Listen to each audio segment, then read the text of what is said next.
Black Star Network is here. Oh, no punches! I'm real revolutionary right now. Black power. Support this man, Black Media. He makes sure that our stories are told. Thank you for being the voice of Black America, Roland. Stay black. I love y'all. All momentum we have now, we have to keep this going. The video looks phenomenal. See, there's a difference between Black Star Network and Black-owned media and something like CNN. You can't be Black-owned media and be scared. It's time to be smart. Bring your eyeballs home. You dig?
Today is Monday, November 6, 2023, coming up on Roland Martin Unfiltered, streaming live on the Black Star Network. Folks, it's Election Day. It is Election Day.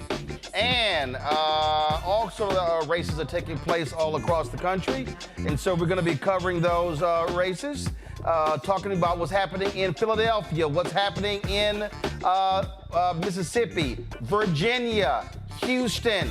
So night before the election, there's a lot going on. Trust me, the impact on African Americans is huge depending upon where you are from. Also, President Joe Biden, polling data shows he has an issue when it comes to Black Latino voters.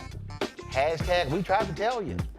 What needs to be done? We'll break down the numbers. We'll look at what the writers of that article pointed out. We'll also talk to political strategist L. Joy Williams and also pollster Terrance Woodbury about it as well. A Colorado jury acquits the third officer to stand trial for Elijah McClain's death. Also, Donald Trump took the stand in New York and acted a damn fool. No shock there. Also, it's Caregiver Awareness Month, and tonight's Fit Live Win segment, what you need to know to prepare to care for your aging or ailing loved ones. It's time to bring the funk of Roland Martin Unfiltered on the Black Star Network. Let's go. He's got it. Whatever the biz, he's on it. Whatever it is, he's got the scoop, the fact, the find. And when it breaks, he's right on time and it's rolling. Best believe he's knowing. Putting it down from sports to news to politics. With entertainment just for kicks, he's rolling. It's on go, roll, y'all. It's Roland Martin, rolling with Roland now. He's funk, he's fresh, he's real, the best, you know he's Roland Martin now.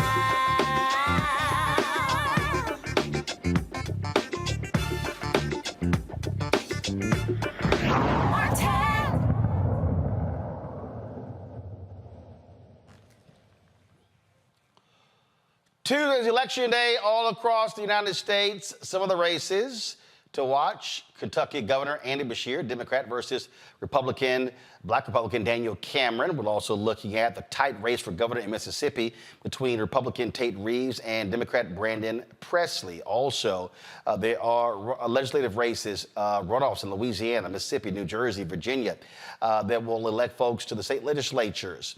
Virginia is critical. If Democrats pick up 3 seats there, you will have a black Speaker of the House in Don Scott. Rhode Island and Utah are having a special congressional election.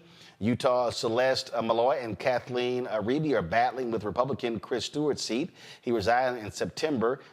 In Rhode Island, Gabe Amo and Gary Leonard Jr. are vying for Democrat David Cicilline's seat, who resigned in May. Local elections are also on the ballot in cities across the country. You have State Senator John Whitmire against Congresswoman Sheila Jackson Lee and others for the mayor's race in Houston. We're looking at Philadelphia, Pennsylvania at-large city council seats. 2 third-party candidates from the Progressive Working Families Party are fighting to keep their seats. If they succeed, there will be no Republicans on Philadelphia City Council next term. You also have a state Supreme Court race there. That's going to be huge when it comes to the 2024 election. Joining me right now, folks, is the National Director of the Working Families Party, Maurice Mitchell. Maurice, glad to have you here. First of all, let's talk about these races. How significant are they? What does it mean for black voters? Well, every election is so critical, and it's so important for black voters to turn out in all of these elections. But particularly, I want to focus your attention on Philadelphia, because we have an opportunity to make history. So in Philadelphia, at-large city council, there's 7 at-large city council seats, and 2 of them have historically been reserved for Republicans. And we think it's outrageous that in a black and very democratic city like Philadelphia, that Republicans are able to basically, without very much campaigning, just kind of waltz into city council. So in 2019, we challenged them with 2 independent Working Families Party candidates, Kendra Brooks and Nicholas O'Rourke. Kendra won, and she made history. She made black history. She made Philadelphia history. And she became the first independent Working Families Party candidate to win at-large city council, kicking off that Republican. And now in 2023, we're trying to finish the job with Nicholas O'Rourke joining her again so that he could kick off the last Republican in Philadelphia City Council. Obviously, this is a third party. This is a third party candidate, if you will. And what I've always said to people, third party candidates can actually work. They've been much more successful on local level than they have been on statewide, national level. Well, I asked your viewers if they've ever heard of Tish James, who is the Attorney General of the state of New York. She started off as an independent Working Families Party candidate for city council. Jumaane Williams, similarly, he started off as an independent Working Families Party candidate for city council. He's now one of the leading politicians in New York City. Brandon Johnson, who is the mayor of the city of Chicago, he's one of our Working Families Democrats that we've worked with United Working Families, our affiliate in Chicago, in order to get him elected. The Working Families Party is an independent third party all across this country, led by Black folks. It's a multiracial coalition, and we understand that some third party efforts have not worked. We thought very carefully about how to arrange a situation where we could run and win. And we endorsed more than 1,000 candidates up and down the ballot. And we sometimes use the Democratic Party's primary in order to recruit independent Working Families Democrats to challenge corporate Democrats. And sometimes, like in the case of Philadelphia, where they have these unique laws, we're able to run independent Working Families Party candidates to run in local office. And again, it's based upon how the laws are set up at that particular locale, but also it's also based upon ballot access. At the end of the day, that's what it comes down to. You can have people run. You can have people say, "Hey, I want to run third party." Okay, but do you have ballot access? That's what you need in order to compete. Yeah, absolutely. And so in states like New York and and Connecticut, where there's something called fusion, the Working Families Party has ballot access. And in cities like Philadelphia and some cities in Connecticut, we have these minority party set-asides. And then, like I said, all across the country, people with independent politics could engage in their primaries. And we're able to engage in that debate through the Democratic primary. We cook what we have in the kitchen, Roland. So we try to use whatever is available to us for independent voices to speak. We believe something very simple, that in a democracy, the people should govern, not corporations and the wealthy. And so we try to use whatever is available to us in order to make that happen. And we recruit everyday people. Kendra Brooks, for example, she's a mother. She's from North Philly, Nicetown, and she still lives in Nicetown. And she represents the very best of us. She's one of those people where you might say, why can't somebody like Kendra be an elected official? Well, we work to recruit her, and we work to surround her with the community in order to make that happen. And we do that in Philly and in more than 20 states around the country. All right. Well, we certainly will be seeing what happens there in Philadelphia in a number of different local and statewide races that we are paying attention to. All right.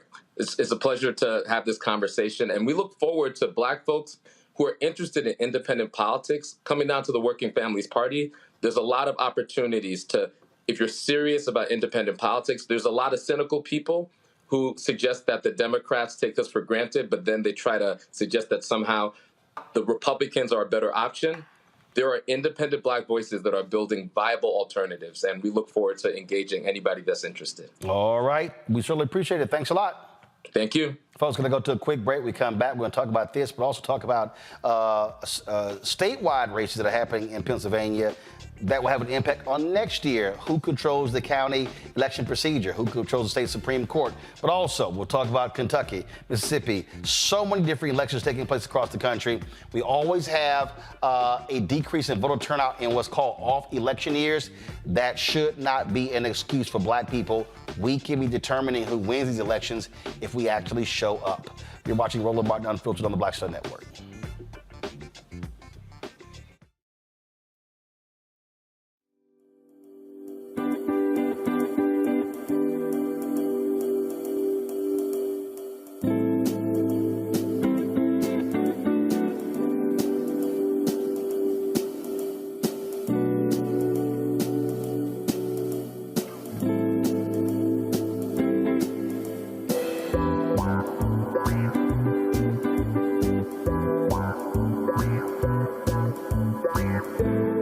On the next Get Wealthy with me, Deborah Owens, America's Wealth Coach, are you trying to figure out how to earn more revenue in your business during these volatile times?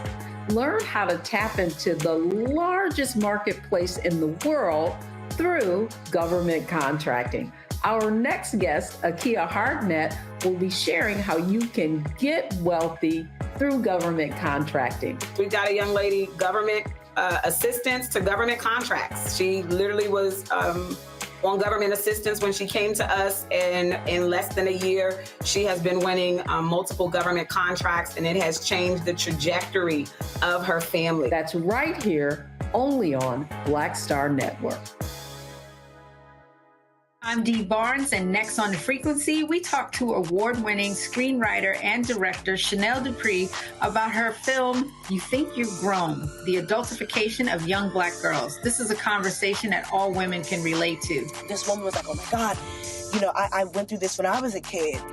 She wore something, it was a maxi dress, but the way it fit on her body, this female teacher thought that she looked too grown and spun her around in front of a male teacher and said, do you think she looks grown, right? Oh my God. So that's next time on The Frequency on the Black Star Network.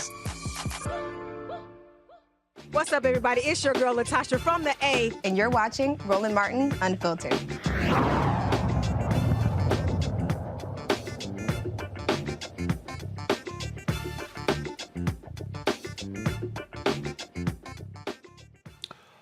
All right, folks, so we talk about those races in Philadelphia local, but also what's happening statewide is also critically important. Go to my iPad here.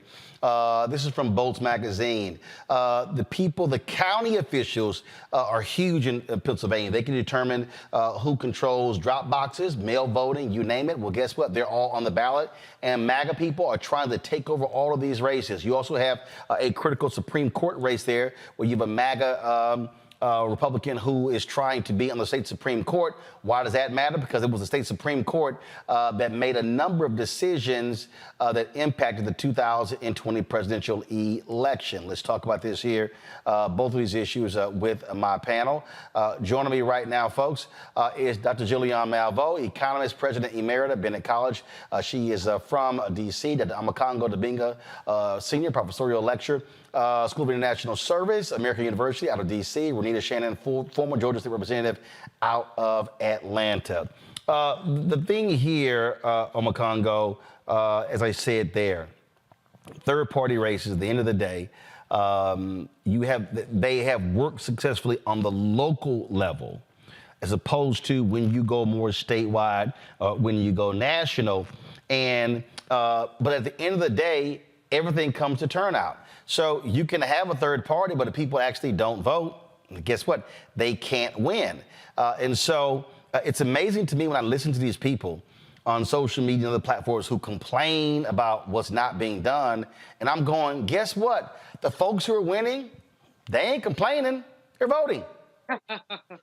Absolutely. And that's really what it comes down to at the end of the day. And when you're talking to Mr. Mitchell and they were talking about in Philadelphia, 2 seats, reserved for Republicans or the quote unquote party that's in the minority in a particular city, everything is up for grabs as it relates to being able to challenge the system. And that's how too many times in many of these local elections, some of these guys just get over because people just don't turn out because they think the local politics don't affect them. When I ran for city council in D.C., I was talking to somebody and they said, I don't do that politics stuff. And, there's a real turnout problem in these elections that don't revolve around the presidential election. And so I appreciate the fact that, this third party, Mr. Mitchell's party, is working and being active. But that turnout piece, that's going to be the biggest issue. And sometimes people just have this mentality of, oh, well, these guys got it in the bag. These guys are the incumbents. We see this all of the time. And we have to understand that our opponents, they will spend all of their time talking MAGA this or talking anti-democratic that. They'll put out all the bluster, but they will show up at the polls, period, bottom line. And we see too many times, even on the national level, Roland, many people get out there, this protest or that protest. I wonder how many people are out there in these rallies now, for Israel, Palestine, and when it comes down to the election, are going to vote locally, are going to vote, for the statewide, are going to vote nationally. Now or never, especially as you laid out coming out of the break, how MAGA folks have infiltrated areas of government like we've never thought before. Of course, they didn't have the bigger turnout in the midterms that they thought, which is great, but they're still very present and can provide real serious problems in certain elections. And we have to overwhelm that so there's no question about it whatsoever. What Republicans count on, Renita, they count on shrinking the electorate. They've admitted, several of them across the country, when the electorate is expanded, they are likely going to lose. And so if people choose to sit out, all you're doing is just helping them in their cause. Then you can't complain when stuff happens later because you didn't participate. And so, I think Pennsylvania is a perfect example of whether we're talking about these local elections in Philadelphia, or whether we're talking about statewide. If you're sitting here worried about these MAGA folks taking over, you can defeat them on the county level. Otherwise, they're going to be in control of ballot drop boxes. They're going to be in control of making election decisions, closing polling places, opening polling places. This is real. Republicans not only rely on shrinking the electorate, they also rely on cheating. And I've seen that firsthand, legal cheating through the law, which means passing bills that are meant to target certain communities to make sure that their vote is depressed and to make sure that they are not able to have their votes counted even when they do turn out. And so there's multiple things at work. I'm glad to see the Working Families Party, which is not a new party. They've been around for some time now. I'm glad to see them picking up steam in Philadelphia. They've had a lot of great success in New York. What most people probably don't know is that I'm not aware of any states in the nation where a third party candidate cannot enter a race. It's just a question of how high the hurdle is for a third party candidate to enter. The main thing with these third party candidates is just that you have to do so much education around what that third party stands for and what that candidate stands for, because people are used to voting for either a Democrat or Republican as a part of the two-party system. But things are changing, and we have even seen at some of the higher level elections where you've had write-in candidates actually come in and win elections. So nothing is impossible, but it all comes down to turnout and education of the candidates that are on the ballot. And so I love Working Families Party. They have supported me every time that I've run for office. They are the one party that I know that I can count on that will say something when many others will decide that something is an issue is too controversial to speak about. I can always count on Working Families Party to speak up and speak out. Here's a perfect example, Julian. Go to my iPad. It says, as one of the two Democrats on the 3-member county commission, this person here, Bob Harvey, was responsible for the county's voting procedures, and he wanted people to vote safely during the pandemic. With his support, Bucks County installed ballot drop boxes and notified roughly 1,600 voters that they had made a clerical mistake on their mail ballot, such as forgetting to date their envelopes, giving them the opportunity to correct it, a common procedure known as ballot curing. Quote, Republican Party and the Trump campaign wanted things done a certain way. We didn't do things the way they wanted to, so they sued us. Clearly, we'd followed the law because we won all these suits. Recalls Harvey, who is running for re-election in 2 weeks. The race will determine what party controls Bucks County's commission during the next presidential election. Now, somebody would say, that's not a city council member. That's not a state rep. That's not a state senator. Why does that even matter? Well, guess what? Whoever controls that election board, they can say, nope, you don't get to notify people of their ballots being messed up. That's 1,600 votes. We saw that in Texas, where they passed laws saying state officials couldn't do certain things. And there were thousands and thousands of ballots, many of them African-American, that could not be fixed. This is what happens. Republicans will say, oh, sorry, they should have read it.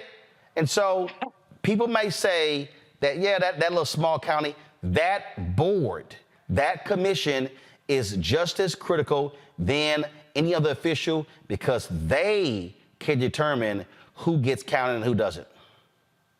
Absolutely, Roland. And the thing about this that's intriguing, I won't say intriguing, but it's troubling to see the ways that the Republicans have attempted to block ballot access.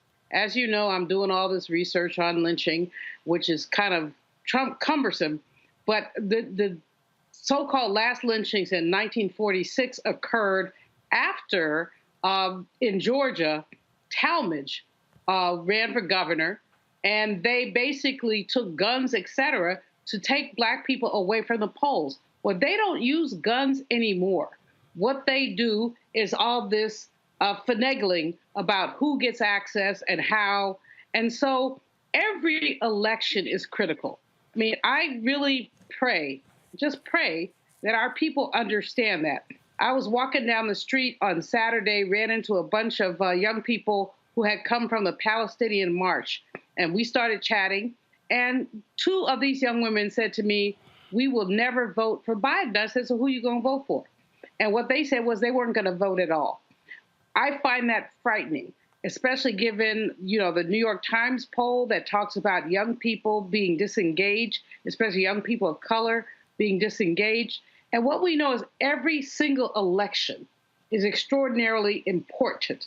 And when we look at what's happening, as you said, in Pennsylvania, but all over the country, these smaller elections are ones that people choose to ignore, but they really lead up to the larger elections. If Bucks County does not elect the right people, that will affect what happens in Pennsylvania, because it's one county that had 1,600 votes. But what does that mean to the next county and the next county and the next? We really are in a crisis situation, and people need to understand it. And what we really need to understand is that every election counts, whether it's for dog catcher or for president. Every election counts. Well, when we come back, folks, we're going to talk about polling data. Now, granted, it's a year out, but there are things you can take from it. Now, what we saw in the polling data ain't new to us here. We've been trying to tell folks this for quite some time. So what is needed? What is needed to be done to reach voters? I dare say what should be happening is a massive education program by the Biden-Harris administration, by the Democratic Party, by all of these PACs, because it's a lot of stuff, folk, when you tell them what was done, they go, damn, I didn't know. We'll talk to political strategist Joy Williams, as well as pollster Terrance Woodbury about that very issue when we come back right here on Roland Martin Unfiltered on the Black Star Network. Folks, don't forget your support is critically important for us doing what we are doing. And so when we talk about the issues that we cover, nobody else is doing this. There is no, let me repeat, there is no Black-owned media outlet that is doing daily news the way we are doing it. You've got 5 hours of original content every single day on the Black Star Network. And you heard me say it. Essence ain't doing it. Ebony not doing it. Byron Allen's the Griot not doing it. Blavity's not doing it. I can go on and on and on. All of the, not Urban One, not Radio One, not all these folks, they're not doing it. And so your support is critical for us to continue the great work that we're doing here, to support our staff, to support our hosts. It is vitally important. We're fighting a good fight when it comes to advertising dollars. We're fighting a good fight when it comes to getting political ad dollars, but your support matters. Send your check and money order to P.O. Box 57196, Washington, D.C. 20037-0196. Cash App, $RM Unfiltered. PayPal is R Martin Unfiltered. Venmo is RM Unfiltered. Zale is Roland at RolandSMartin.com. Roland at RolandMartinUnfiltered.com. We'll be right back. Hatred on the streets, a horrific scene, a white nationalist rally that descended into deadly violence. White people are losing their damn minds. As an angry pro-Trump mob storms the U.S. Capitol, we've seen We're about to see the rise of what I call white minority resistance. We have seen white folks in this country who simply cannot tolerate Black folks voting. I think what we're seeing is the inevitable result of violent denial. This is part of American history. Every time that people of color have made progress, whether real or symbolic, there has been what Carol Anderson at Emory University calls white rage as a backlash. This is the rise of the Proud Boys and the Boogaloo Boys. America, there's going to be more of this. Here's all the Proud Boys, guys. This country is getting increasingly racist in its behaviors and its attitudes because of the fear of white people. The fear that they're taking our jobs, they're taking our resources, they're taking our women. This is white fear.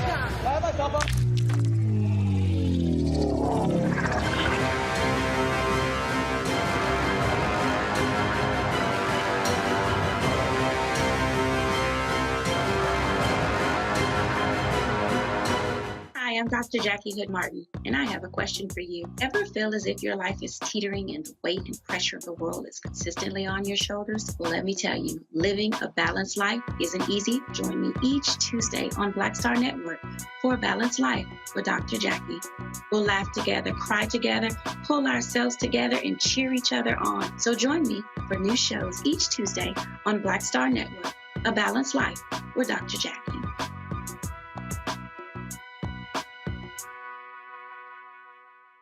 Hi, I'm Jo Marie Payton, voice of Sugar Mama on Disney's Louder and Prouder Disney Plus, and I'm with Roland Martin on Unfiltered.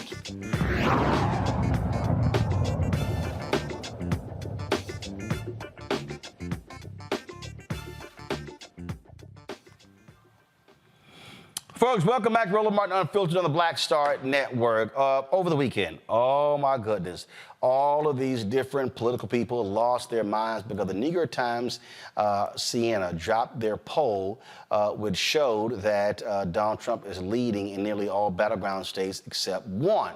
The poll also showed that Biden is not doing well with Hispanic voters or black voters, showing some 22% of black voters will be supporting Donald Trump. This has even caused folks like David Axelrod to say Biden needs to consider dropping out of the race. And so we can go on and on and on. Now, let me be very clear, okay? New York Times, a year before the election, 2012, had a poll that says Obama is toast. Literally. They were talking about how Obama was going to lose re-election. Well, we actually saw what happened. He crushed Mitt Romney. But I do believe that there is value to look at what these polls are saying today, because it can then dictate what folks should be doing over the next 12 months. Now, I've been talking about these issues a lot with Terrance Woodbury. He is the founding partner of Hit Strategies, one of our top pollsters. I've had these conversations with political strategist L. Joy Williams. She's been on the ground working for campaigns, doing work also, working on behalf of getting black women elected. So, Terrance, I want to start with you because, whenever we hear these polls, a lot of times we know there are a lot of trash polls out there, a whole lot. And so what is your assessment of the efficacy or the legitimacy of this poll? Is it a solid poll? Absolutely. Look, New York Times Siena poll is a gold standard. They are one of the data outlets that I trust the most. That said, Roland, I think that the way that you presented this is exactly right. This poll does not tell us who's going to win the race. What it does tell us is where there are some gaps, where the coalition, the Biden coalition, is beginning to splinter, and where they need to invest their time and, most important, their resources to shore up this coalition that is showing some erosion. And I use the comparison of same poll 2011. It was showing there were some issues. And I'm going to say something a lot of people don't even really who don't even want to understand. 2012, spring 2012, the Obama administration really had no plans to speak at any of the black organizations, the various conventions. They didn't. They went to Sharpton's conference in 2011. They were the Urban League in 2010, NAACP in 2009. So there were no plans in 2012. What happened? Polls were showing there was some softness among black voters. All of a sudden, at the last minute, they decided to go speak to the National Urban League Convention in 2012. I remember it vividly because I was asking various folks, where is he speaking? If anybody go back and check, he only spoke at one black convention a year. Facts are facts, okay? So then that's when they announced this HBCU initiative, this White House initiative, which to this day, I still have no idea what the hell it was. And I kept asking people what was it about, but they needed something to announce. So the reality is, that polling data then, it let the Obama folks know, hey, bruh, you gonna get the black vote, but the issue is not the percentage of black voters, it's actually how many are going to show up, the turnout. That's exactly right, Roland. And look, that's what we're seeing in this poll when we see a 25-point erosion amongst voters of color, amongst black voters, 25-point erosion from Biden's 2020 support, amongst Latino voters, 24-point erosion, amongst young voters, a 20-point erosion. That is the foundation of the base. And look, I want to be clear. This is not crises level. These aren't crises level numbers because of where we are in the cycle. But it does show you that we have a lot of work to do, because one thing we know is that this is Donald Trump's strategy. Donald Trump isn't trying to get to 50+1. He's not trying to reach to the middle and expand his coalition and persuade new voters. Donald Trump is trying to win the same way he won in 2016. He has a floor and he has a ceiling, and it's right around 46 or 47%. Well, guess what? That was enough. 46% was enough for him to win. And the only way that's possible is by making his opponent less popular than he is. He was successful at that with Hillary Clinton because of some of the baggage that she brought to that cycle. And he was not able to do that with Joe Biden. Even the folks that didn't vote for Joe Biden in 2020, they didn't not like him. Well, now what we're seeing here is that amongst some of this coalition, they are registering discontent. They're registering frustration. When we look at what happens in a generic race in the same poll, we see a lot of these voters come home. We see that margin that he had amongst young voters expand again. But right now, this is a red flag to the campaign to put your money where your mouth is, invest in the communities, dance with the one that brought you to the dance, and that's what folks are asking. And frankly, Roland, I do think a lot of what we're seeing in this poll is a lot of this is a reaction to the conflict that is dominating a lot of our news cycle. And one thing we know is that young voters and voters of color, those closest to the pain, they aren't too partial towards foreign investments of billions of dollars in countries on the other side of the world while their communities don't have what they need. And I think that's a lot of what we're seeing here is a warning sign to the White House, a warning sign to the Biden campaign. Don't take us for granted. Put your money where your mouth is. And before you make deeper foreign investments, explain the investments that you've already made domestically. So let's also unpack this. When you and I talked before the election in 2022, you laid out information that you discovered in all of these different focus groups, especially with black men, but you had black men and black women. And what really jumped out at me then was that the concept of when you don't know, you don't know.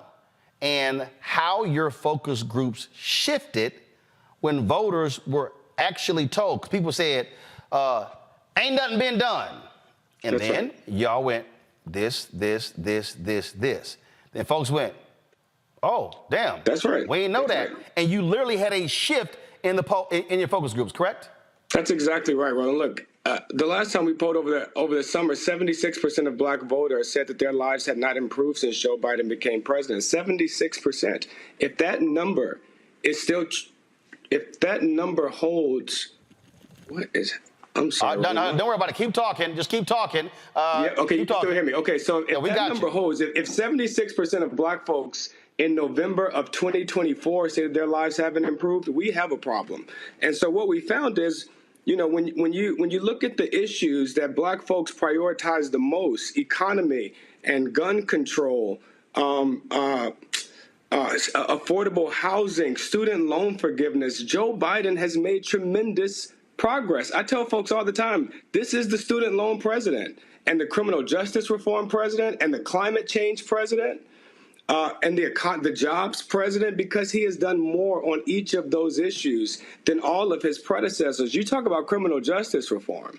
I mean, appointing more black women to the bench, including the first black woman to the Supreme Court, more pattern and practice investigations than the last 4 presidents combined. He is getting it done. Unfortunately, this is where I think we have a messaging problem and not a governing problem.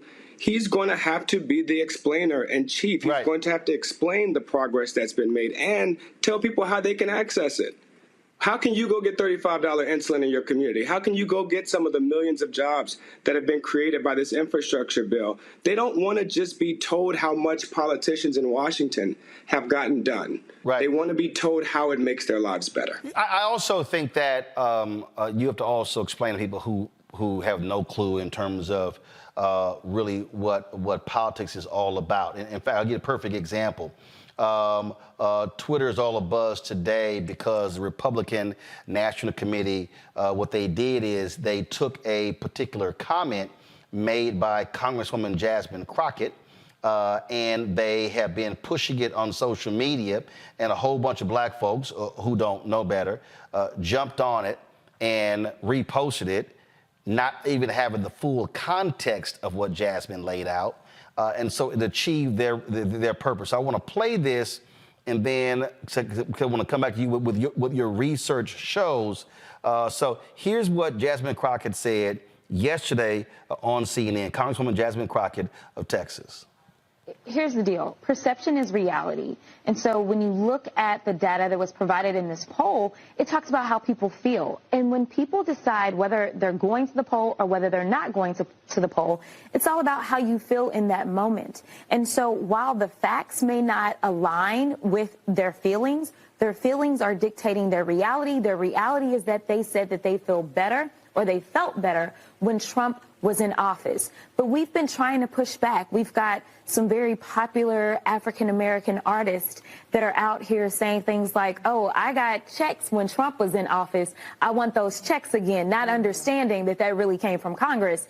So we've got a couple of things, the perception issue, and then we also have an issue as it relates to civics in this country and people not understanding exactly how any of this works.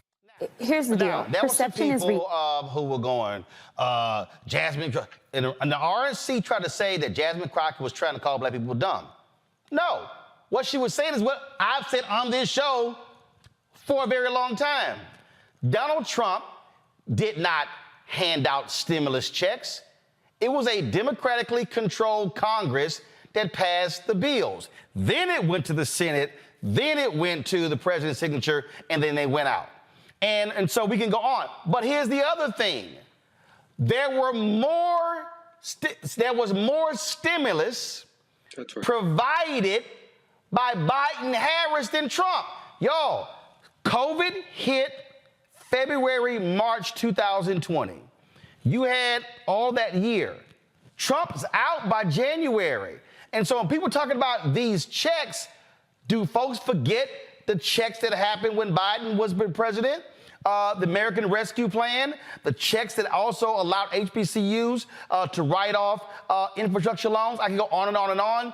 But here's the other deal, Terrance, that's real basic. Black people, those checks ain't happening again. That was a once-in-a-lifetime moment. The PPP loans, all that stuff that was going out, that ain't happening again. So this notion that Trump is going to come in and just start handing out checks, no, you're not. No, that's exactly right, Roland. We hear this in focus groups. When I ask folks in focus groups, was your life better under Donald Trump or under Joe Biden? I used to be surprised when black folks told me that their life was better under Donald Trump. Even black folks that didn't want to vote for him were pointing to some of the economic advancement that they felt like they made. Well, but also, stay right there. But for those black people, let's also remind people, 2007, 2008, massive housing crisis. Bush leaves, Obama comes in.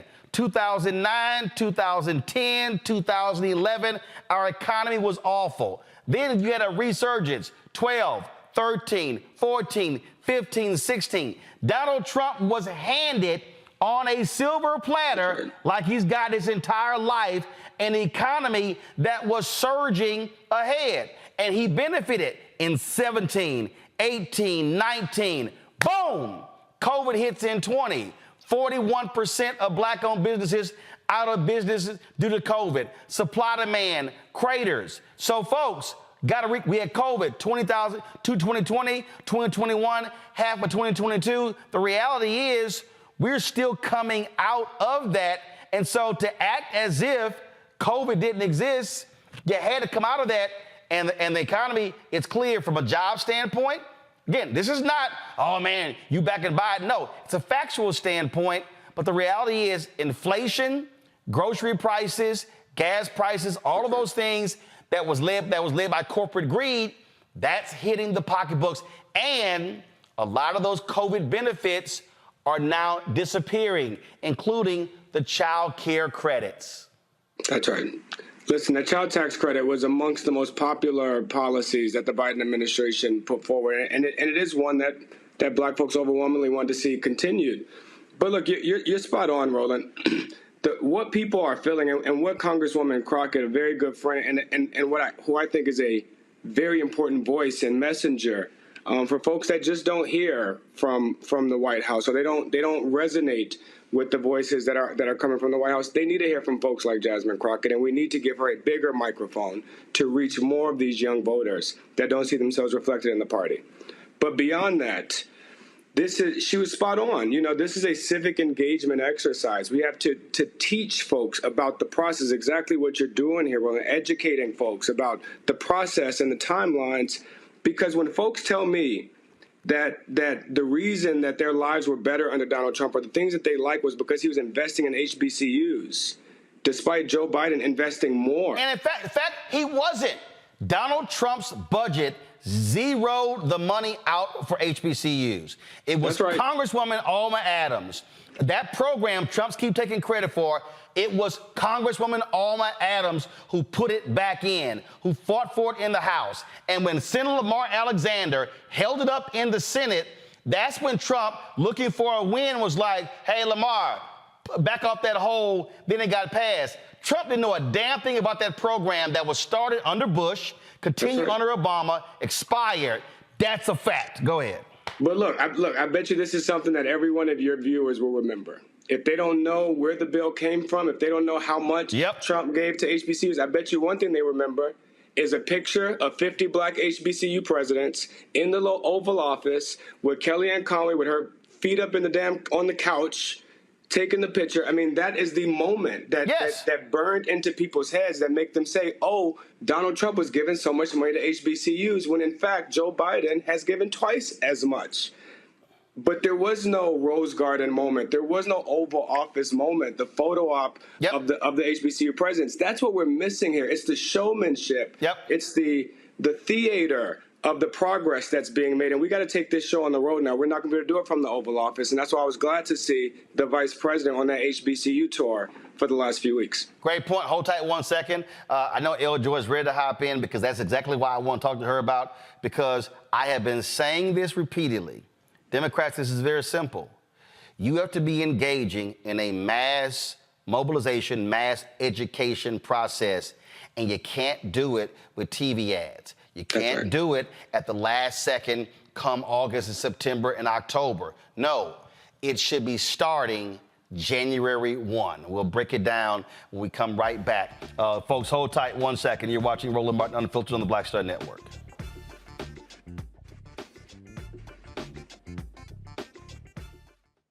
When you talk about blackness and what happens in black culture, we're about covering these things that matter to us, speaking to our issues and concerns. This is a genuine people-powered movement. There's a lot of stuff that we're not getting. You get it, and you spread the word. We wish to plead our own cause. Too long have others spoken for us. We cannot tell our own story if we can't pay for it. This is about covering us. Invest in black-owned media. Your dollars matter. We don't have to keep asking them to cover our stuff. So please support us in what we do, folks. We want to hit 2,000 people, $50 this month, raise $100,000. We're behind 100,000, so we want to hit that. Y'all money makes this possible. Check some money orders. Go to P.O. Box 57196, Washington, D.C. 20037-0196. The Cash App is $RM Unfiltered. PayPal is R Martin Unfiltered. Venmo is RM Unfiltered. Zelle is Roland at RolandSMartin.com.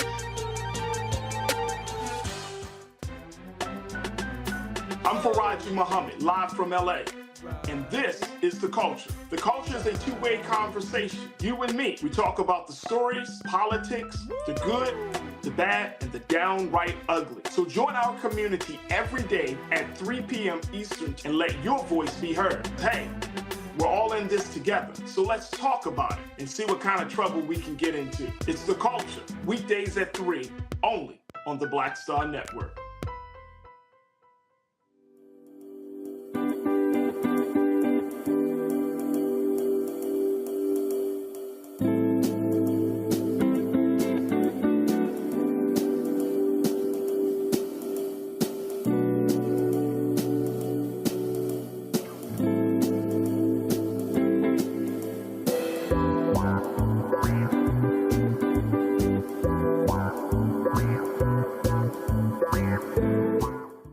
I'm Kim Coles. Hey, I'm Donnie Simpson. Yo, it's your man Deion Cole from Blackish, and you watch Roland Martin, Unfiltered.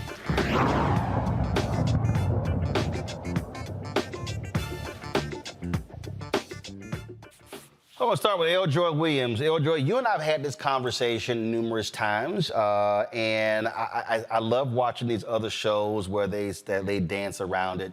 Let's just be perfectly clear, because we can say this here, because, hell, I own it. None of this, none of the stuff that we are talking about today is going to change until white strategists in the Democratic Party get the hell out of the way, stop controlling the money, and listen to black people like you and black people like Terrance and Ron Lester and Cornell Belcher and so many others, and understand that the one-size-fits-all strategy to reach black people no longer works.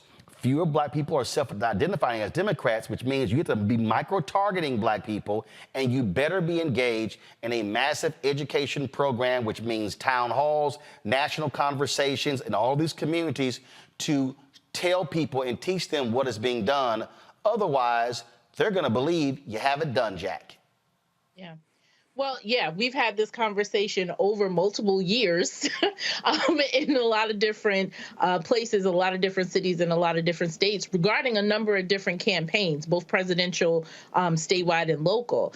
And, you know, to start, I have to agree with Terrance in terms of this is a roadmap. As a strategist, as on campaigns often, if I would be given this poll a year out from the race of my candidate, right, it gives us helps to influence the path that we're going to take, where we're going to invest our money, where we need to hire people, how we need to invest and change up or embolden a strategy that we had before. So this is partly a gift to the Democrats and to the Biden-Harris administration that they should be taking in the room and restructuring their plan, because I can tell you what the plan is. The plan is to do the same thing they've always done.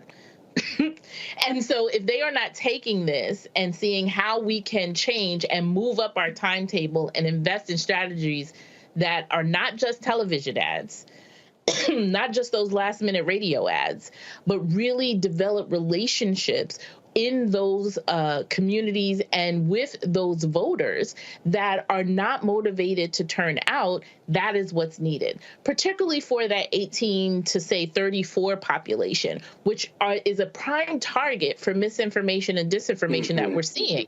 Right? And the only thing that combats misinformation and disinformation is relationship. I use an example all the time. You know, I'm president of the Brooklyn NAACP, and I have members that come to our meetings and they're parroting to me information that they saw on Facebook or Twitter.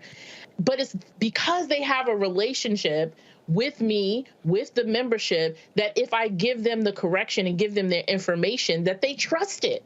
They're not going to trust an ad. They're not going to trust a television or radio ad. They're going to trust the relationships that they have in their communities. And that's where Go ahead. And that's where I have to agree with you that part of the strategy has to be educating people along the way, is what I do every week on Sunday Civics, right? So Biden has to not only, the Biden-Harris administration and the Democrats not only have to talk about their wins, but their message has to be, now give me the Congress that I need to continue to get things done, right? Give me the governors that I need in order for this to come from the federal government to your state. Give me the state legislatures across the country that will take that money from the federal government, from the state government, and bring it down to your communities, right? There has to be that education, that civics education along the way. Because if you put yourself in a corner, if you just say elect me, now people are just looking to you to fix it all, when that's not how it's done, right? So you have to educate along the way and say, I'm able to do this much on student loan, and I've done a lot, but I can't do more unless I have the Congress to back me up, because when it gets to court, it's going to get struck down, right? I need, in order for me to address this climate change, and I've done a hell of a lot, but in order to make it permanent, in order to make sure that we don't regress back, I need the Congress to do it, right? And so that is what the administration has to do. That's what the Democrats have to do. And it has to be across the board, not only on the national level, but we have to break up some of these state parties to do the same thing. A perfect example, when Biden was in, he gave a speech last year, I believe, at North Carolina A&T.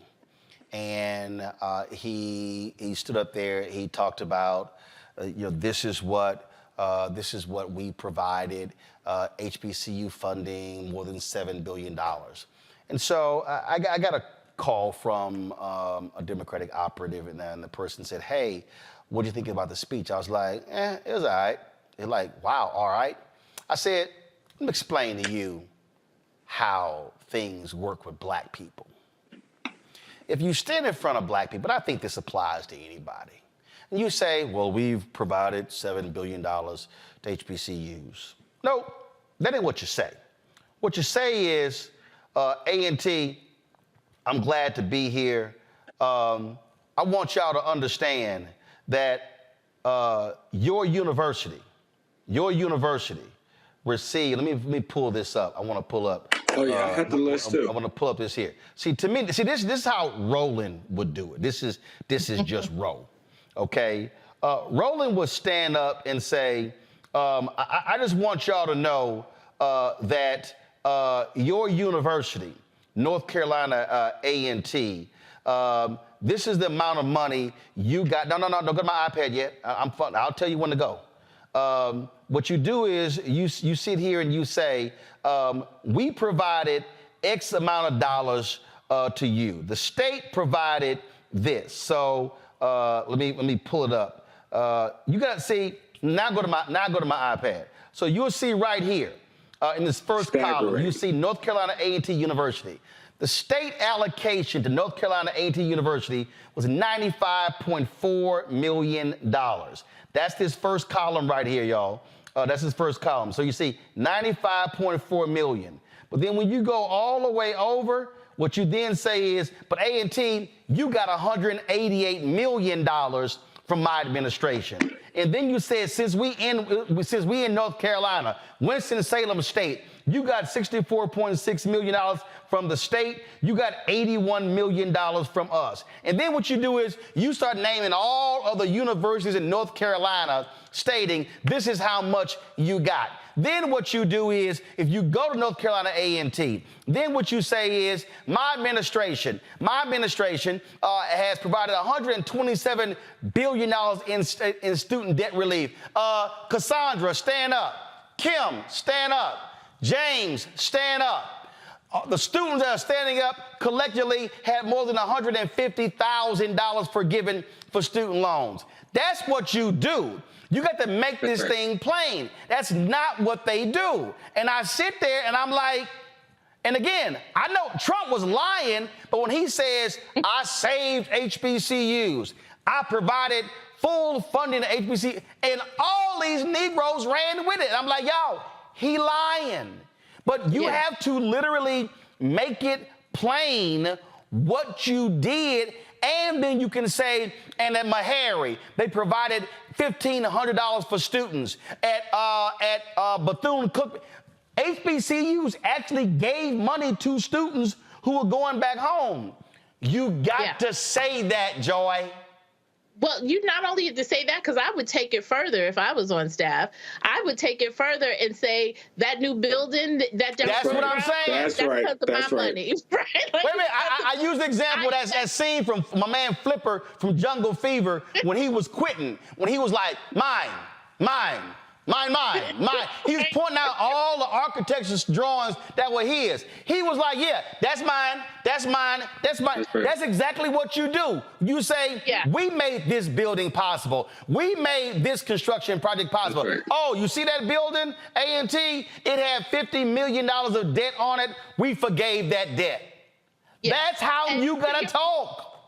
And to that point, like talking about the successes, you have to personalize it, right? It can't just be the talking points that you send to the Democratic talkers and to, the memos they send out to us, Roland, right? Like, no, it has to be personalized. And so your information about student loans, I need to have track down some of those students and do those ads in their voices and talking about what we're able to do. And then if you give me the Congress I need, then we can do more and what that will result in our communities. Again, it has to be stating what your success is, so stating the record.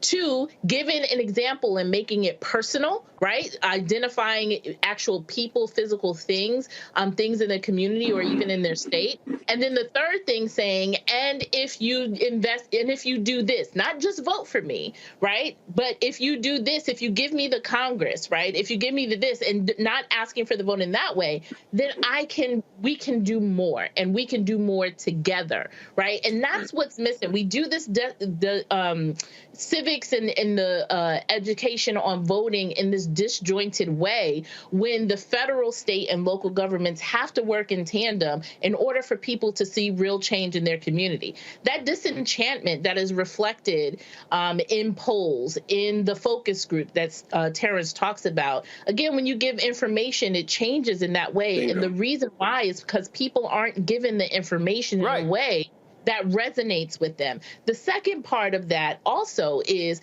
people need to see that my investment of time, my investment of voting, everything that you're telling me that this is the most important election of my lifetime, I need to see that there's going to be some real transactional change in my community. And there are examples of that, but you have to start early. You can't do it in August. You can't do it in October, certainly. It has to start now. And that point you made, Roland, about breaking that institutional barrier, right? We just don't elect people to break institutional barriers in terms of policy. It also has to be in terms of who is making the decisions. It makes no sense if you have people that look like you or that come from your community in the position of power, if there is still an institutional barrier of the same white consultants that are saying the same thing that is making us lose or not letting us win as much as we can, right? And so that institutional barrier has to also be broken. And it can't just be token contracts, right?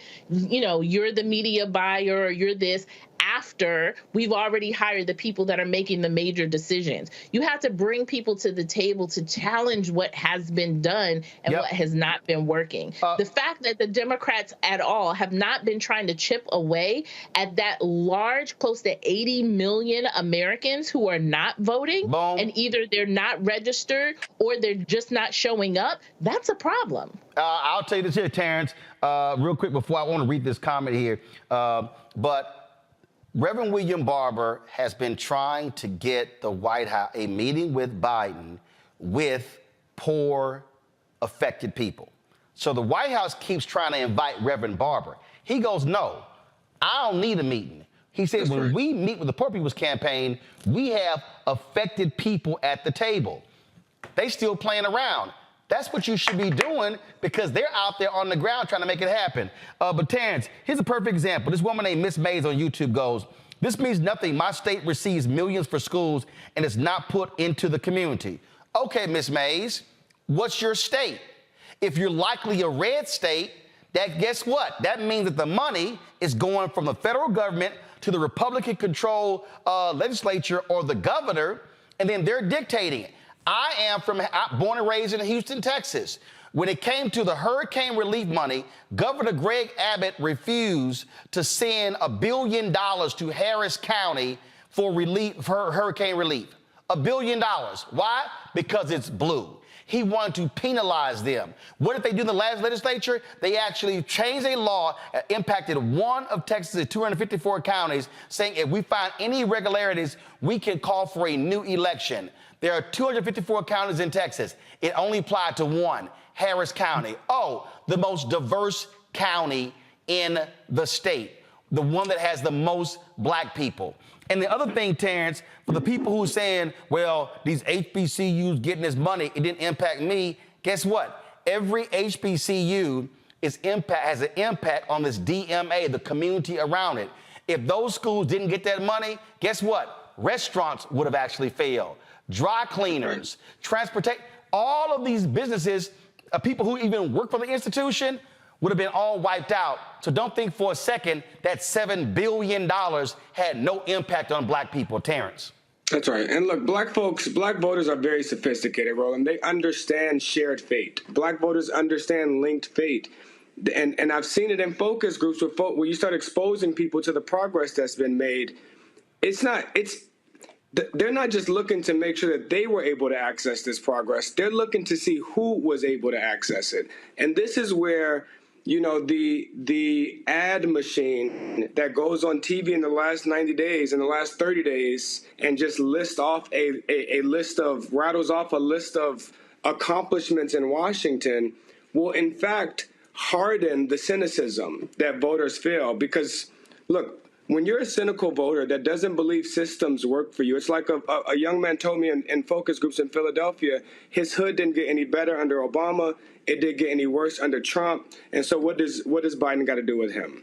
For a voter like that is expressing that level of frustration and cynicism, voters that close to the pain, when we come back and just show them that we spent $1 billion on infrastructure and $10 billion on climate and $12 billion and they weren't able to access any of it, it in fact hardens the cynicism. But when you say the billions on infrastructure, you have to say that school, that bridge, that building in your city. Oh, I didn't realize that bridge that I cross every day was raggedy as hell, and it got repaired because of that money. You can't keep talking in these broad deals. And I'm gonna go real guerrilla.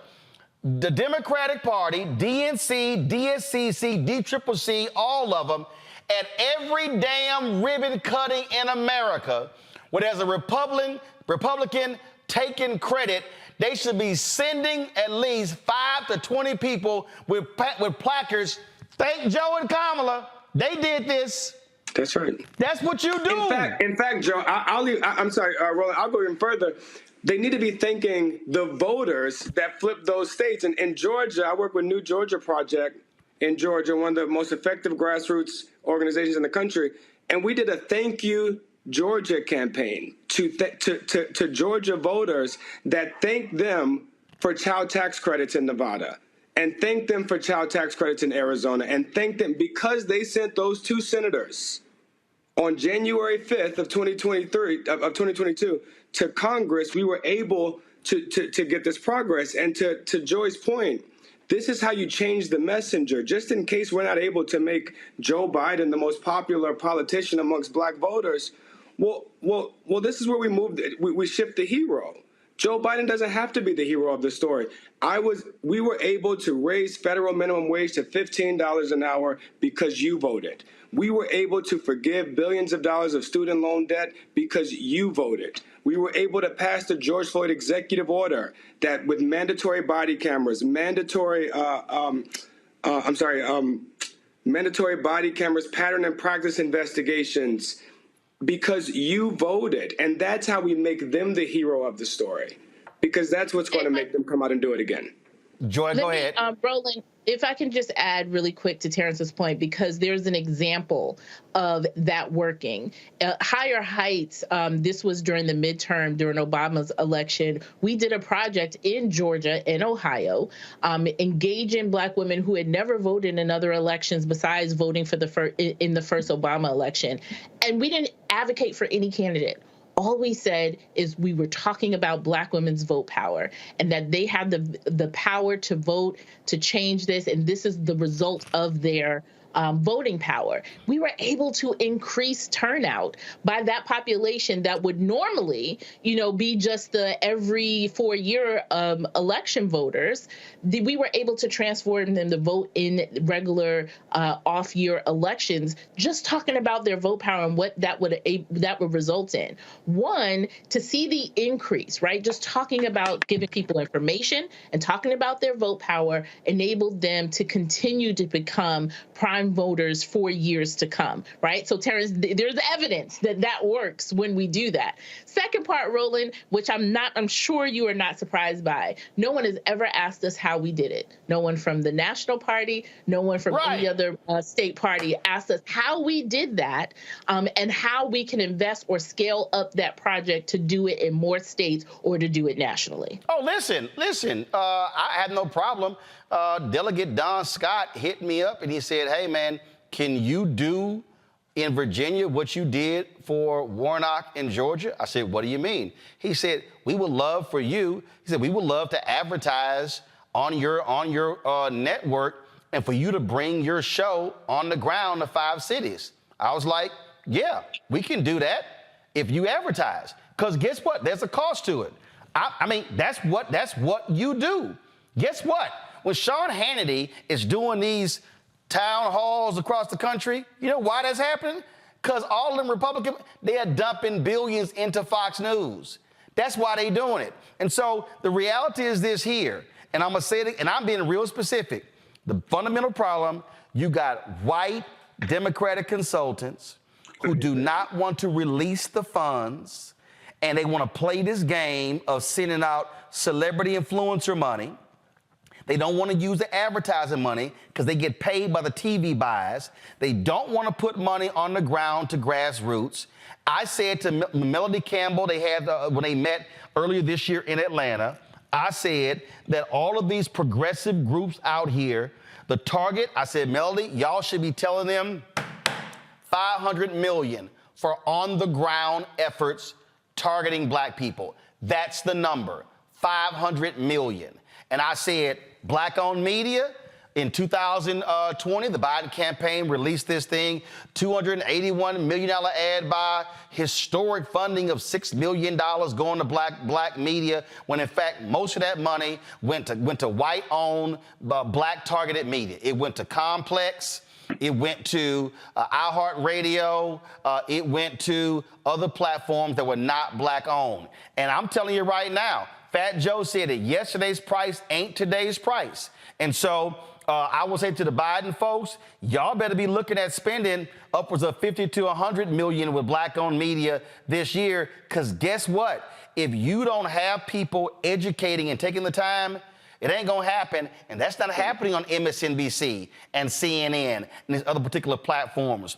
They are now engaged in a war for the hearts and minds, and what they are doing ain't working.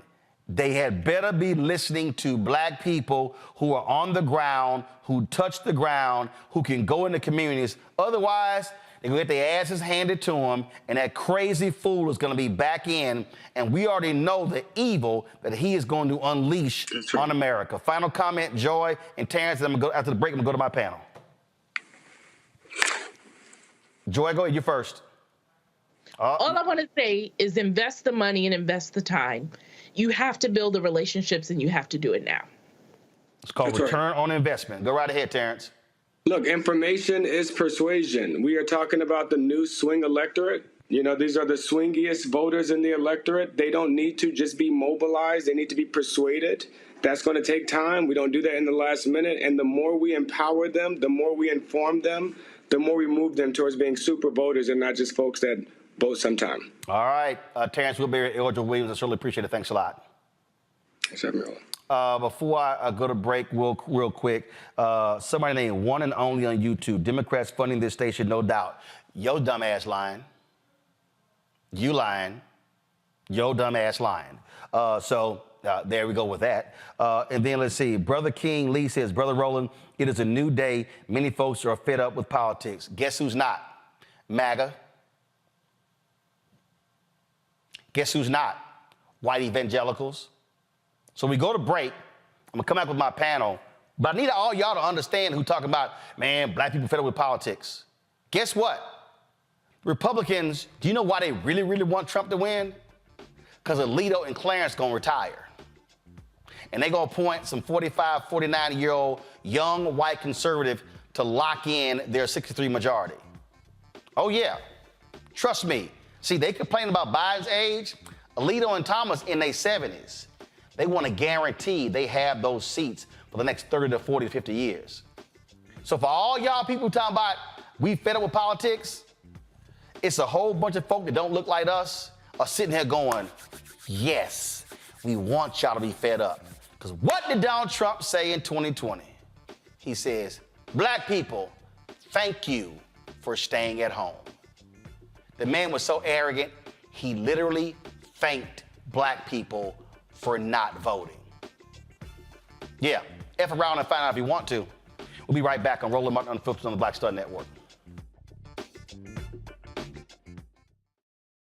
On the next Get Wealthy with me, Deborah Owens, America's Wealth Coach, inflation is on the rise. Interest rates are high.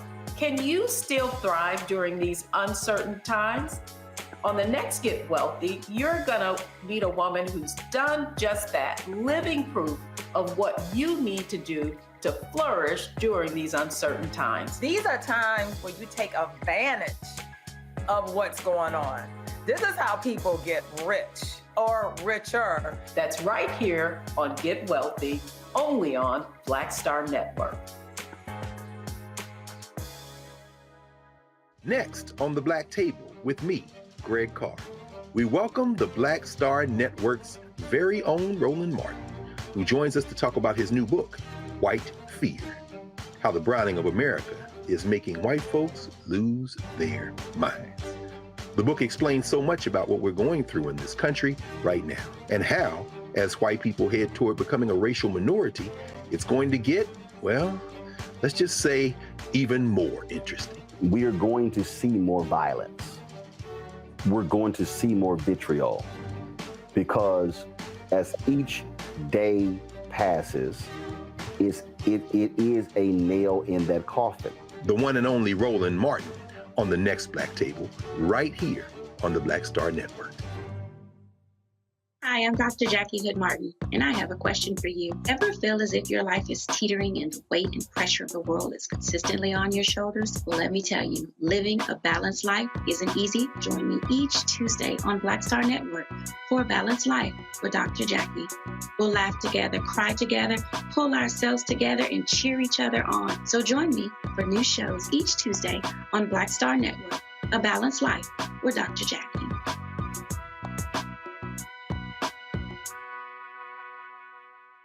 Hey, what's up? Geek Tony in the place to be. Got Caked Out Your Mama's University, creator and executive producer of Fat Tuesdays, an air hip-hop comedy. But right now, I'm rolling with Roland Martin, unfiltered, uncut, unplugged, and undamn believable. You hear me?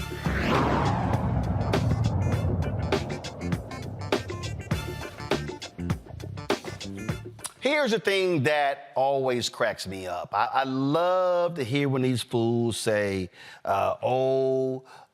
Democrats own this, you a hardcore Democrat, you ain't down for black people. This is why anybody saying that is stupid.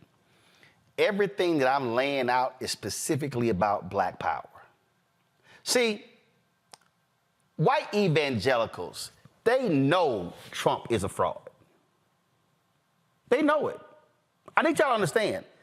I actually listened to their conversations.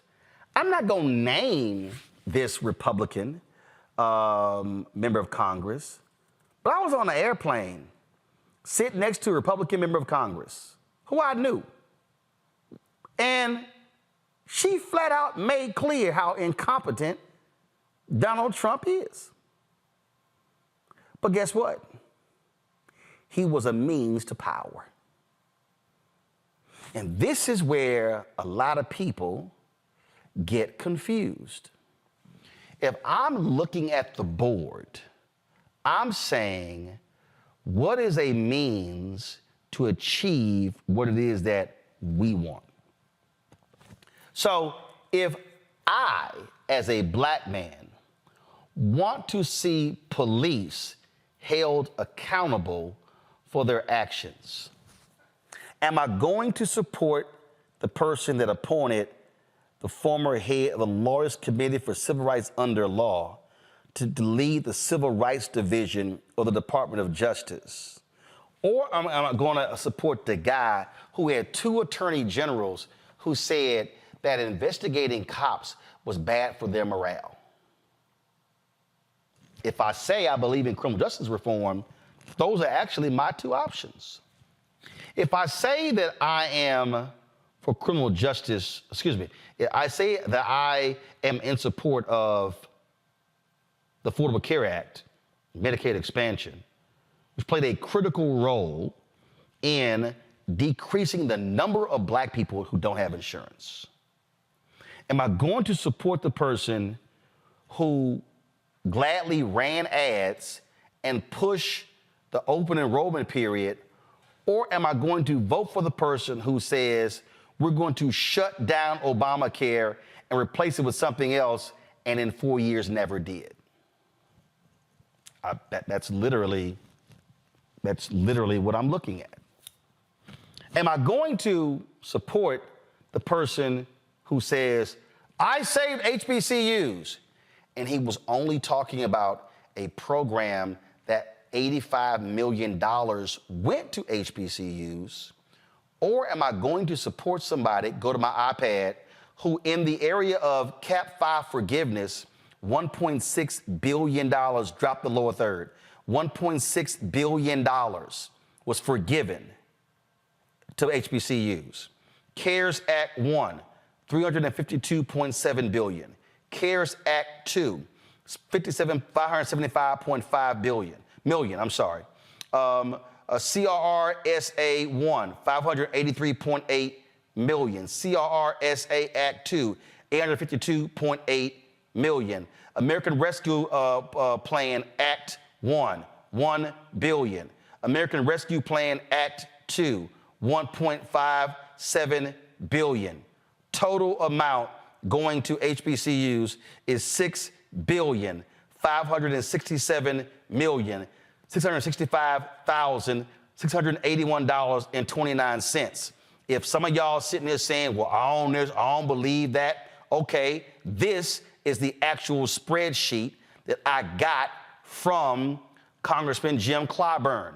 These are the institutions. I'm showing you all of these HBCUs were a part of that $6.5 billion. Y'all can sit here and talk about Trump all you want to, but this happened under Biden-Harris. Now, that to me is when you're sitting down, Renita, and sitting down deciding, don't go to the panel yet, because I want to get to the bottom. These are all the HBCUs, y'all. I'm showing you the actual, just so y'all know. Y'all see that? Source, Department of Education. This, y'all, this is the spreadsheet right here. So all these other folk who post videos and saying all kind of crazy shit, I'm showing you the actual numbers down to the cent. That, to me, Renita, is how decisions are being made. What are the things that I care about, and which of these 2 people are likely to deliver or do something about it? Well, I've been a candidate for office many times, and I've also won many elections. And I've also had to do thousands of hours of canvassing to get those voters to want to vote for my campaign. And what I can tell you is voters are very simple. When you run for re-election, you're going to have to run off of your record, whatever that is, good or bad. And so some of this is about education that the Biden administration needs to do for voters. But also there's a part of this where the Biden administration needs to start doing things that align with the top priorities of voters. I think when people are saying, saying that they feel like the Biden administration or Biden has not done anything, they don't literally mean he hasn't done anything. What they're meaning is he has not made a dent in their top priorities. And so what I would say to the Biden administration is start listening to voters. You and your guest in the previous segment covered some of it. Part of that is having Black consultants who can translate for you what Black voters want to see and what the true priorities are. But also, it's not too late. You've got a year, and there are many things that the Biden administration can do to focus on tangible results. Now, capping insulin prices, that is a perfect example of something that is a policy that does not take a long time to explain to voters. It is not something that is overly complicated, which, by the way, that's how voters choose to vote. Hold on. I don't want you to speed past that, because, again, what you just said, and this is how you say it, go ask your grandmother and your grandfather and your uncle and your aunt who are on Medicare, and ask them how much money are they now paying for insulin? $35 per month. And then you say, and guess who voted against that? Every Republican. Guess who wants to put that back on the table to get rid of it? Republicans. And you say, I'm not going to let that happen. That's a fact. Well, don't even go into who voted against it. Just say, I did that, because that is something that Biden can take credit for. And in addition to people's grandparents and uncles, you can even go younger. Our country is struggling with a diabetes epidemic. And so there are many people like never before who are having to use insulin, and we all know it's life-saving, and you have basically put a cap on the amount that people will pay. That is life-saving. So I'm glad to see the Biden administration is running some commercials that do talk about the work on capping insulin. But in addition to that, those are the sorts of things that voters are going to look for, tangible things that make a difference in their life. Not all this inside baseball about who's DOJ and what went where and things like that. Voters are busy. They have families to take care of. They have jobs to go to. They are going to look at what they can tangibly feel. Now, there are a lot of things that the Biden administration can do, decisions they can make today and actions they can take tomorrow to put tangible results in front of people in this last year. Start listening to voters. It is not too late, and make some of those decisions and move forward. The Biden administration needs to do that. The second thing is the Biden administration needs to reckon with their record. As I said before, you run for re-election, you're going to deal with whatever your record was when you were in office. There are legitimate critiques of what the Biden administration has done, unforced errors that people do have. And so a lot of what I see Democrats doing over and over again, which is a mistake, is to condescend to voters and be condescending. If a person feels that they have not had significant change in their life, you are not going to change that by calling them stupid. What you can do is reckon with the record and the critiques that they do have for you, because also gone are the days where you had to believe everything an elected official told you. You can actually go on the internet and look up if they're walking the walk and if they're talking the talk. And I'm not talking about Twitter and Facebook chats. I am talking about people actually being able to see what you have done that relates to what you said you were going to do, and other times when you've gone in other directions that are different than the values that you campaigned on. I personally think that the Biden administration needs to address these issues head on with voters, because it's not going to go away just because you want it to. It's not too late for the Biden administration to save their reelection, but they do have some heavy work to do. Here's why I mentioned DOJ, Omakongo, because one of the biggest criticisms, you didn't get the George Floyd Justice Act done. Well, we know it. First of all, Democrats passed it in the House. So let's just be clear. I love it when people say CBC didn't do nothing. It passed the House. Okay? It didn't go anywhere in the Senate because of Senator Tim Scott and Senator Lindsey Graham. They couldn't get 8 other Republicans to go along with it. But the reality is, you do have to say, my executive order did this here. And we are holding people accountable for their actions. No other outlet has laid out the number of people, the guilty pleas, people who have gone to prison for wrongdoing who are cops and wardens. Now, hey, you got the people running around, okay, man, y'all want to defund the police. No, these are examples of holding people accountable. I say to the Biden administration, they ain't never had Karine Jean-Pierre talk about this from the podium. You got to talk about it. You got to say how we are committed to justice and the rule of law, and stop being afraid of being called soft on crime. Especially when you're coming off of what just happened in Lewiston, in Maine and the like, and Republicans are just having all they can offer is thoughts and prayers. So when we talk about who's soft on these issues, this is another thing that the Biden administration can actually run on and actually speak on as it relates to promoting safety in our schools, on our streets, and in our communities. Look, the Biden administration needs to go on a massive media blitz, particularly in Black-owned media and Black spaces, to continually promote their record. The whole situation with everything going on in Israel-Palestine, look, at the end of the day, people can talk about foreign affairs, but they're mostly going to vote on issues relating to domestic policies and things that face them directly. And so they need to get out there and talk about insulin. They need to get out there and talk about the fact that they want Black history to be taught in our schools, right? They need to talk about when was the last time there was a conversation about a woman's right to choose? Like, all of these particular issues that hit home, people can say, well, Trump and Biden are the same as it relates to Israel. Okay, if you believe that, which is not true, but who's going to take away your right to be able to be pregnant when you want to be pregnant? Who's going to take away your right to get access to the type of healthcare that you need? Those are those basic issues that the Biden administration needs to bring to the streets. And Roland, they have a record on this already, a positive, powerful record. And like Renita said, yes, there are missteps and stuff that need to be owned, but when it comes to the direct agenda, it's like night and day. But like Brother Terrance said in the last segment, if, Trump just has the picture with the Black presidents of HBCUs, they'd be like, oh, Biden, Trump supports that, right? Sometimes people don't want to think too much. It's not that they're not intelligent. Clearly they are, but just got so much on their plate. When you take the message to them, when you advertise to them, when you target them like this HBCU tour, there needs to be a weekly segment on your show, Roland, with somebody from that administration. Biden needs to come here. VP Harris needs to come here. We appreciate the hip-hop parties and all of those other types of things, but when we're getting closer to this election, we need to also see them coming directly to us with those substantive issues. This re-election is the Biden administration's election to lose. It's like Jay-Z said, I'll mess up a good thing if you let me. Like, this is what's happening right now. And through that whole segment, there was barely a mention of the DNC except for their failures right towards the end. And so, look, if this is how Biden wants to roll, as Terrance said again, Trump isn't trying to get 50+1. He's trying to get that 33%, that 30%, and just continually chip away at Biden. And if Biden doesn't continue to respect his #1 core, especially when he's losing support from Arab American and other communities, it's a wrap. But it doesn't have to be this way. That's the biggest issue for me. Julian, this ain't hard. It's not hard. We've had Alicia Garza and the Black Census Project on this show, and they've reached 30,000 plus people respond in terms of what the needs and desires are. We've had numerous other organizations. They're there. But what has to happen is it has to literally be an all-out blitz.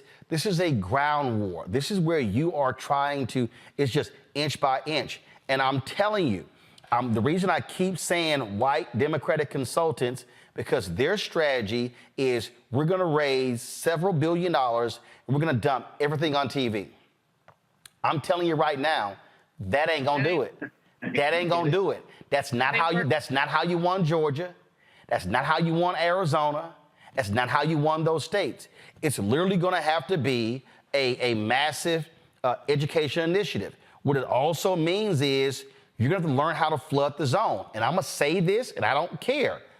The Biden administration, I don't know who their top black male is. And let me be real clear why I'm saying that. When the Biden-Harris folks said they talk about the Supreme Court Justice Ketanji Brown Jackson, amen. Talk about the black women appointed to the appellate court.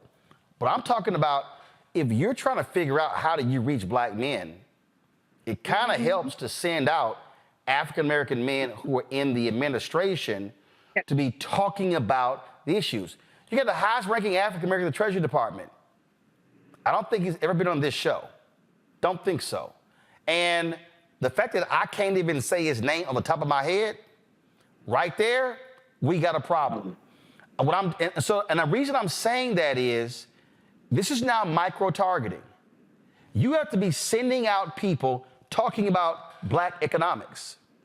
You got to be sending out people talking about black maternal health. You got to be sending out people talking about black housing, not Section 8 housing, but buying homes. It's called now micro-targeting. I'm telling you, again, to the white consultants, that old strategy of, again, just blanket, one size fit all, it's gone. It is not going to work. If you try to get, and all you white consultants, Obama, I'm telling y'all right now, listen to me right real clear. If y'all think sending Obama to a rally is going to do it, you are wrong. You are wrong. You cannot grow something unless you till the soil. Unless you plant something and till it and water it, that's what you have to do. And what you did last time, you have to tell the story, but you also got to tell black folks what you plan to do if you get 4 more years. That is a reality, Julianne. You know, Roland, my grandmother used to have a saying, you cannot make chicken salad out of chicken spit. And it wasn't spit, but I ain't gonna cuss today. Basically, you cannot have a victory unless a Democratic Party is really willing to have a come to Jesus with itself. As you said, the 2 very brilliant people you had on talking about polling and activism, wonderful, wonderful. Terrance, I've met him at the March on Washington, and he was talking about some of his polling data. Amazing, amazing. But here's the deal. The Democrats have not gone out to young people in particular. Who's disaffected? Young people working. Now, Kamala had her HBCU tour. That's great for highly educated black people. Everybody does not go to an HBCU. You know, probably 2/3 of black folks are not college educated. Don't mean anything to them. We need to be in the trenches talking to people. We need to change the Democratic narrative. And these white consultants need to just go away. Just go away. Hire some black people who know how to do some street heat, who know how to walk door to door, who know how to go to the barbershops, the beauty shops, the restaurants, and talk about what they've done. I love Karine. She's damn near family. I think she's terrific, but I think that she is taking orders from the wrong people. See, there's a deal. Joe Biden is the titular head of the Democratic Party.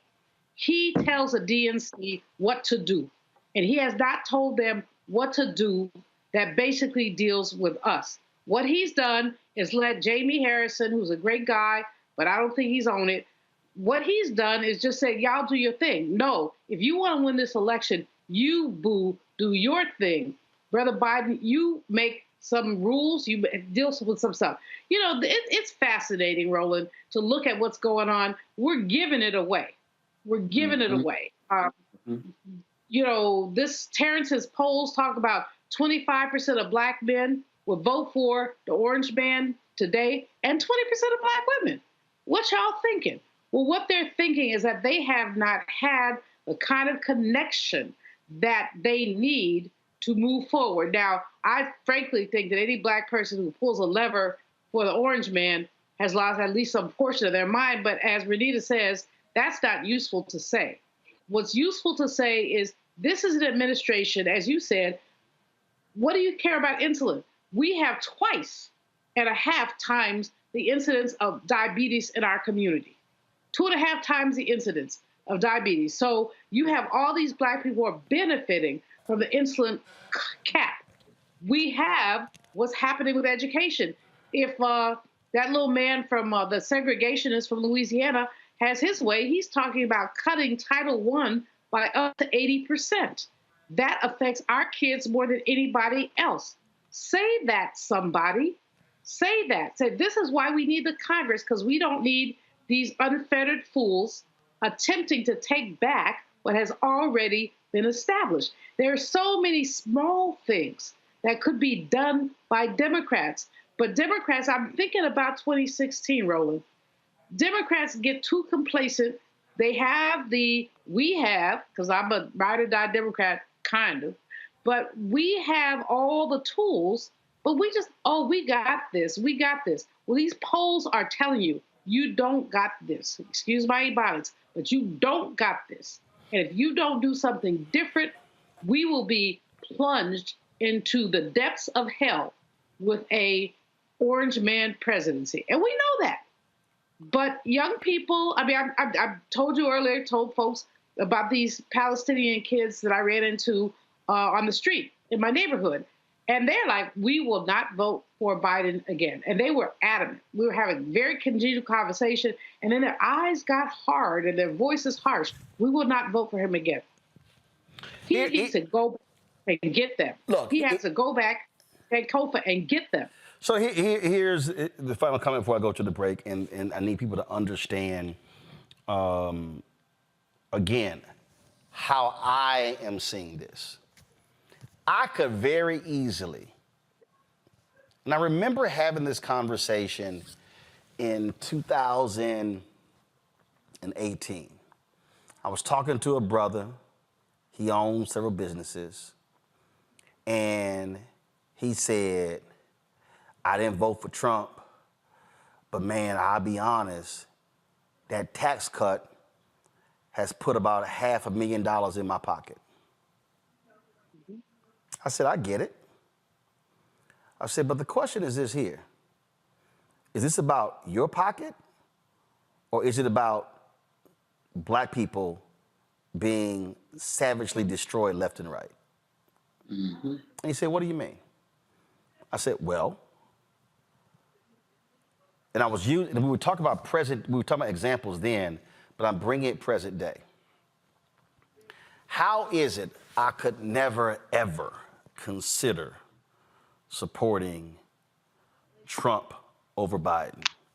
How could I never consider voting for a third party in this race? How could I never consider that? Because the week after Buffalo, when 10 black people were slaughtered in a grocery store,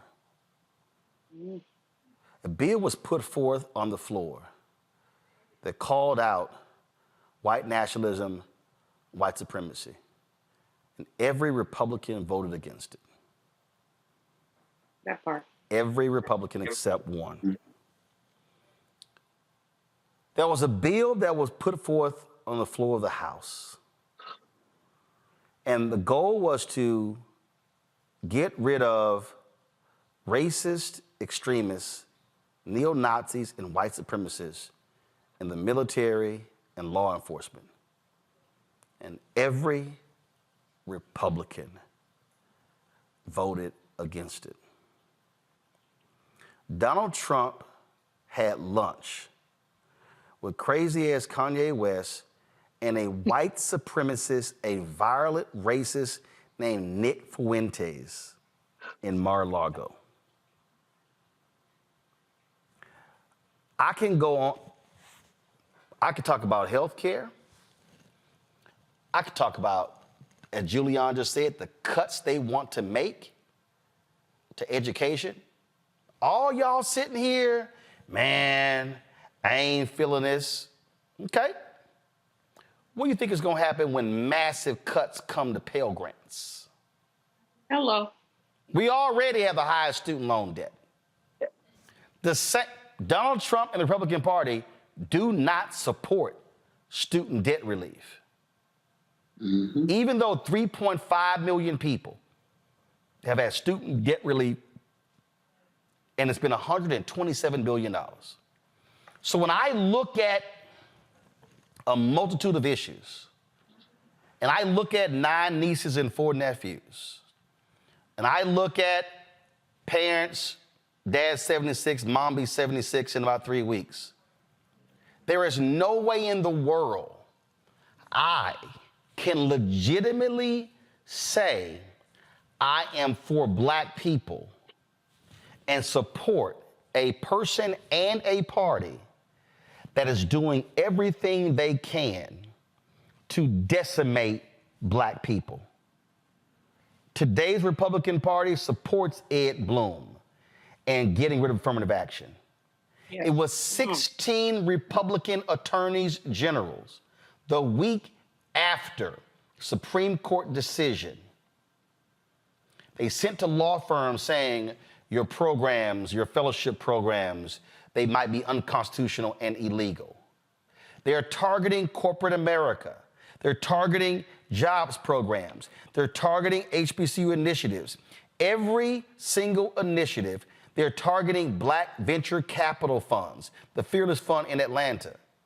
So you think for a second that I would even consider these people who are so virulently anti-black?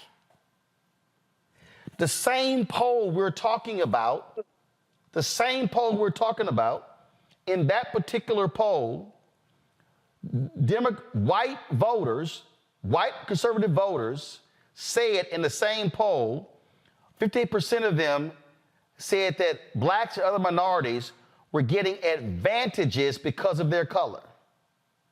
67% of Democratic voters said whites were getting advantages because of their color.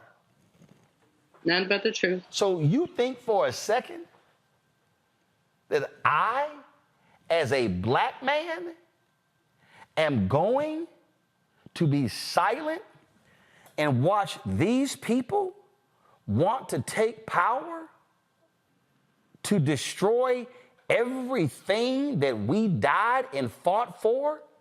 Black people died, and some white people, for the 1965 Voting Rights Act. And these people, because of Shelby v. Holder, have already invalidated Section 4, and they're trying to invalidate Section 2. Do you think I'm going to support a party that has deliberately tried to degrade and diminish black voting power in Georgia, Louisiana, Alabama, Florida, Texas, Mississippi, Tennessee, Arkansas? Do you think that I, as a 54-year-old black man, 55 in 8 days, will support a party that threw 2 black men out of the Tennessee House because they dared to speak up? Do you think I'm going to support a party that slammed the door of a black woman in Georgia and tried to have her, who was accosted by state troopers? Do you think for a second that I am going to be so arrogant and so silly and so simple and listening to some uninformed rapper and listening to loudmouths on YouTube who all they do is run their mouths but ain't organized nobody, ain't mobilized nobody? Do you think for a second I am going to do that? You have lost your fucking mind. That is not going to happen. And if you think for a second that Donald Trump has the best interest of black people, when that man has methodically and shamelessly trashed every black woman who he has encountered, including Tish James and Fonnie Willis, and the latest on the stand today, that man said she wouldn't know where 40 Wall Street is even located when her offices are across the street from his building. So you tell me, black America, you tell me that we're going to sit here, and let me be clear, the Biden administration ain't perfect. They have not gotten a lot of stuff right, but they damn sure have gotten a lot more stuff right than that buffoon before him. And final point, Donald Trump has said that January 6th defendants are hostages. Donald Trump has said if he wins, he is going to pardon every single one of those domestic terrorists, including the Proud Boys and the Oath Keepers, both of them absolute racist. He has said he is going to use the federal government against his enemies in the media and in politics, even people who used to work for him like General Kelly. So you actually think that I'm sitting here tripping because Biden is going to be 82 years old when this man is 77 and he is without a doubt one of the most evil, calculating, no bottom, narcissistic, lying, cheating, thuggish individuals we have ever seen occupy the White House. And that includes a rogues gallery of some straight up hardcore racists like Andrew Johnson and Woodrow Wilson. Come on. But go ahead and play around and sit out. Go ahead and dance with that devil. Go ahead and sit here and play these games. But I'm telling you right now, it's November 6th. And a year from now, don't sit here and have the same reaction the day after the election as you did in 2016. Because all I'm going to say is, we tried to tell you. I'll be right back on Roland Martin Unfiltered on the Black Star Network.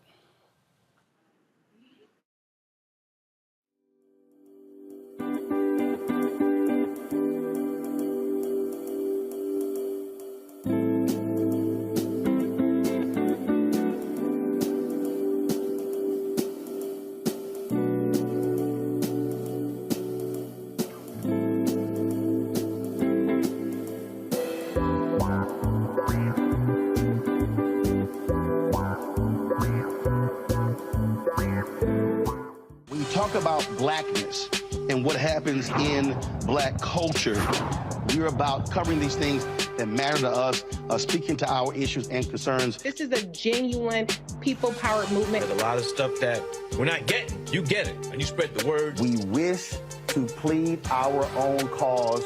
Too long have others spoken for us. We cannot tell our own story if we can't pay for it. This is about covering us. Invest in black-owned media. Your dollars matter. We don't have to keep asking them to cover our stuff. So please support us in what we do, folks. We want to hit 2,000 people, $50 this month, raise $100,000. We're behind 100,000, so we want to hit that. Y'all money makes this possible. Checks and money orders go to P.O. Box 57196, Washington, D.C. 20037-0196. The Cash App is $RM Unfiltered. PayPal is R Martin Unfiltered. Venmo is RM Unfiltered. Zelle is Roland at RolandSMartin.com.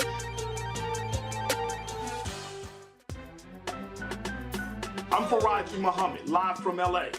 And this is The Culture. The Culture is a two-way conversation. You and me. We talk about the stories, politics, the good, the bad, and the downright ugly. So join our community every day at 3 p.m. Eastern and let your voice be heard. Hey, we're all in this together. So let's talk about it and see what kind of trouble we can get into. It's The Culture, weekdays at 3, only on the Black Star Network. Hi, I am Tommy Davidson. I play Oscar on Proud Family, Louder and Prouder. I don't play Sammy, but I could. Or I don't play Obama, but I could. I don't do Stallone, but I could do all that. And I am here with Roland Martin on Unfiltered.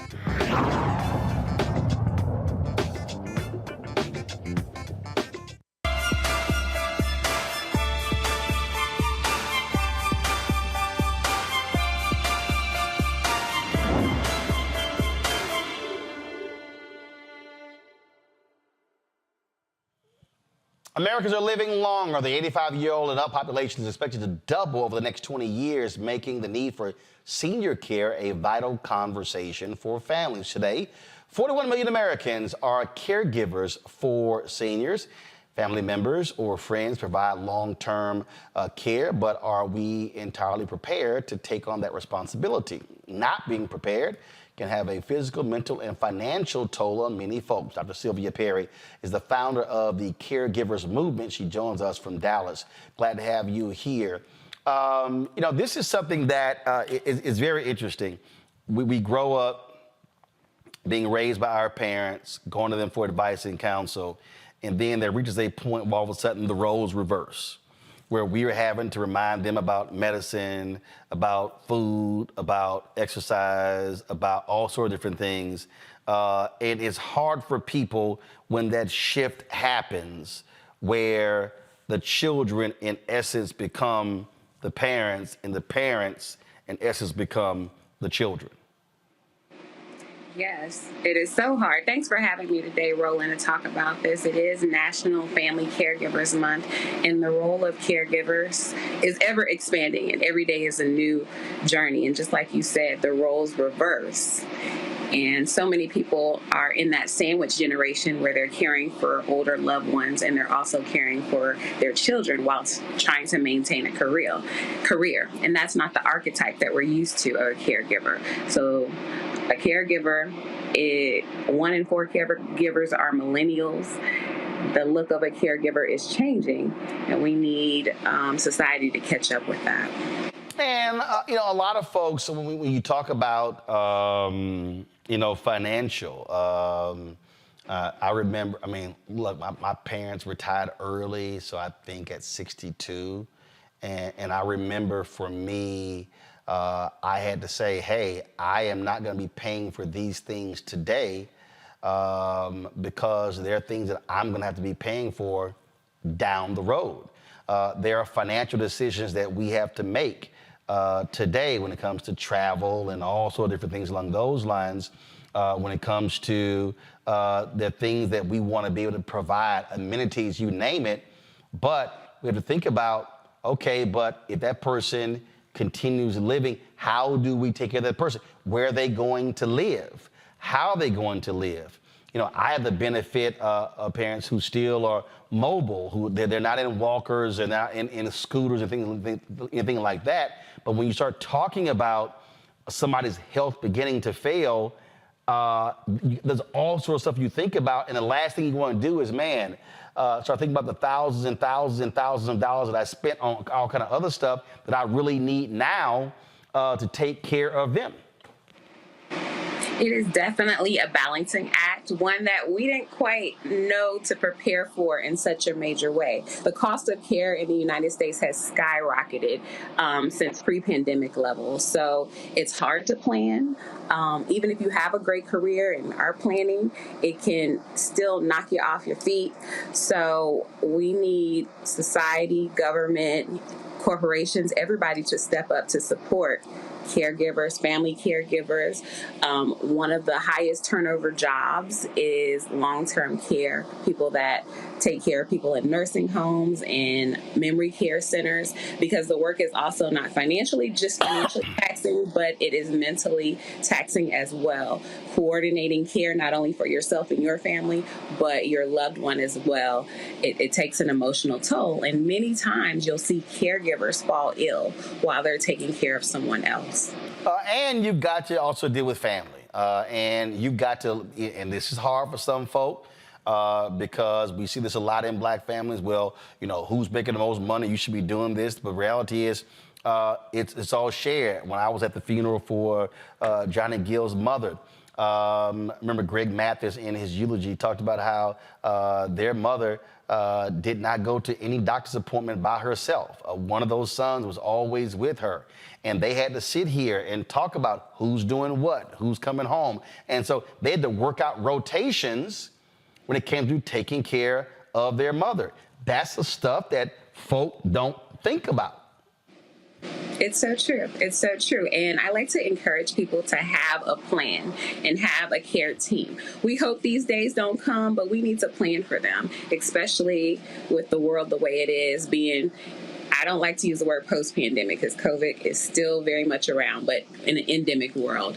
Have a plan, sit down, start those conversations early with your loved ones so you know what they're okay with, what they're not okay with. Also with your siblings or cousins, whoever you think will be a part of your care team, start those conversations early before the need materializes. And that way you kind of have a loose working plan that you can refer back to when you're in maybe some very urgent or swift moving situations. Before I go to my panel, I remember my grandfather, he passed away when I was 15 years old.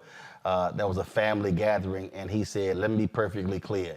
If any of y'all think about putting me in a nursing home, I'm kicking all y'all's asses. He had 8 kids, and I was sitting there, and I was kind of like, y'all got a decision on y'all hand. He never went to a nursing home. Before his last days, he lived in that house until his last days. He was like, I'm just letting y'all know that ain't happening. I got a kick out of listening to that conversation, but that's just, but we have to understand that we're gonna have to deal with stuff like that. I still crack up, my grandfather did that. Let's see here, Julian, you're first. Okay, my mom died in 2021. She was 93 years old. She was a gerontologist, which meant she told us, I am not going out in an old folks' home. She was in a rehab place after 2 strokes, and we had to retrofit the house that we grew up in to have a stair thing so she could get her wheelchair up, moved a lot of stuff out of the hallway, but it was a labor of love. One of our biggest challenges was the caretakers. Everybody had jobs. In fact, I went to LA for 2 years because my sisters were mad at me. They said, we see you partying on Facebook and we're changing bedpans. So I tried to get out there to help do my share, but she died like literally a week before I got to LA. But in any case, neither here nor there, one of the biggest challenges we had was dealing with caretakers. We had all kinds of insurance. It was really hard to get people to be really reliable. Sometimes they didn't show up. Yeah, I can't, it's a lot, and everybody's had to deal with it. We're not unique. What can we do? Is there something that can be done to better compensate? I mean, we're working through an agency, long story. But anyway, how can we make sure that caretakers are more reliable? That is a great question. I think that compensation is not that great. I think the average was around $12 to $15. And for the work that you're doing, we were paying $40. $40. Okay. Well, that's awesome. That is awesome. A lot of times the people that do that work, though, it is a high burnout rate. So even with financial compensation that is excellent, the burnout rate and the physical demands of the job can be very, very hard. I think that vetting people as much as you can, working with very reputable agencies and asking them what their plan is to keep their employees engaged and coming to work is one tactic that you could use. And also making sure they feel appreciated. I know that sounds very simple, but not that was the case for you. But sometimes, they're taking care of our loved ones and we don't know what they're walking home to, or if they have some reservations or guilt about being here for our families and not their families. So I think personal attachments and bonds can help kind of mitigate some of the not showing up. And just the demands of transportation, things like that. I think that until this country has a serious conversation about the work of caregivers and caretakers, we are going to continue to see these issues. And we need a systematic approach to elevate that role to something that can be a sustainable wage and that the work is a little less demanding. Congo. Thank you so much, Dr. Perry, for your incredible work and dedication. The question I have is, what advice do you have for people who may think their only 2 options are, I either keep the person I'm caring for at home, or I have to go through the process of finding an expensive home, care facility that I can enroll them in. I feel like nowadays there are so many other options, in between options, that many of us just are not aware of. Could you speak to that? Yeah, that's a great point. I think that educating ourselves, there's a lot of good books out there that tell you about the different types of care, respite care, home care, in-home care facilities. And I really encourage people to tap into their local resources. The Senior Source is something that we have here in Dallas, and there are grants. There are people that will come to your house just to hang out with your loved one. They volunteer. This is something that they like to do. Maybe they were a caregiver in the past and they've lost their loved one. They will come and sit with your loved one. So I think initially, what would be the ideal situation? You need to figure that out with your loved ones and family members, and then start spreading the word. Senior agencies, places like that will have all of the different resources that are available to you in your local community. And there's so many hybrid options that that is one thing that is better about caregiving today versus 20 years ago. Renita. Thanks for being here. This is such an important topic. Speaking about family caretakers, so my mom was a nurse for many, many decades, and at one point she worked home health. And what she swears to this day is that a lot of times you'll see the caretaker die before the person that they're taking care of, because the job of caretaking is so taxing. It just really can put somebody through the ringer. So what resources or support is there available for caretakers and advice as to what they can do to make sure that they don't die before, that they don't die trying to take care of their loved one, beyond the obvious take care of yourself sort of advice that we always hear for caretakers? What else can you talk about? Support, advice, just what? Yeah, you bring up a very, very, very important point. A lot of times you will see that, or they'll have some medical event that renders them unable to take care of their loved one anymore. Outside of just the generic take care of yourself, I say speak up. Have your care team, so your friend, siblings, whoever you can go to, that you can tap them in when you need a break. Boundaries. Because I think not only being a caregiver, you're managing so many things and using so much mental energy that time, you don't realize that the whole day has gone by and you haven't called to make your doctor's appointment, you've missed your mammogram, your flu shot, et cetera, et cetera. So making sure you set boundaries and parameters where you have a care day, and self-care is not just getting our nails done and getting grooming done. It is actually doing those things that are going to keep us healthy. Making sure that you can tell people, hey, I am not in a position where I can do this today. How can you help me?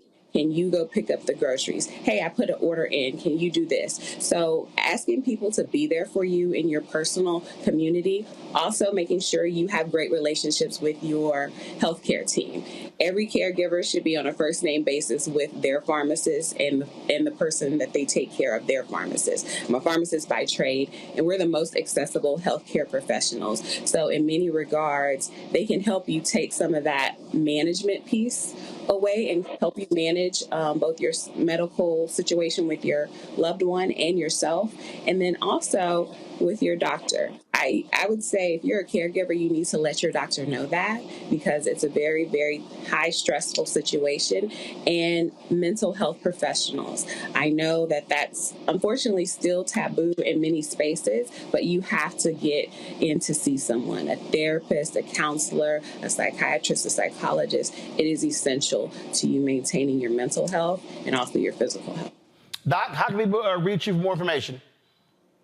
Yes, you can connect with me on all social media at Dr. Sylvia Perry. That's DrSylvia, or connect with me on my website, www.drsylviaperry.com.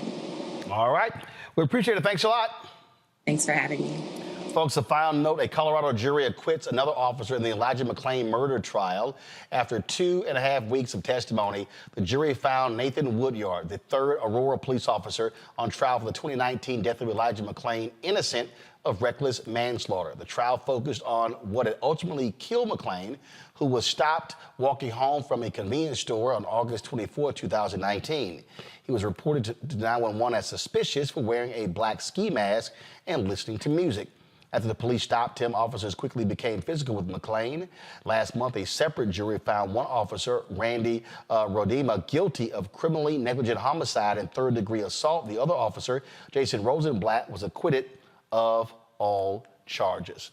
The city of Fort Worth is proposing a $3.5 million settlement for one of two lawsuits filed by the family of Atiana Jefferson, a black woman killed by a Fort Worth police officer. Jefferson was shot and killed in October 2019 through the bedroom window of her home by Fort Worth police officer Aaron Dean, who was sentenced last year to nearly 12 years in prison for manslaughter.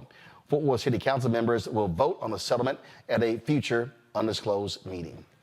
All right, let me thank Renita, Omakongo, and Julian for being on today's panel. Thank you so very much. Folks, as you see, I'm rocking my Alpha Vote shirt. Elections are taking place tomorrow.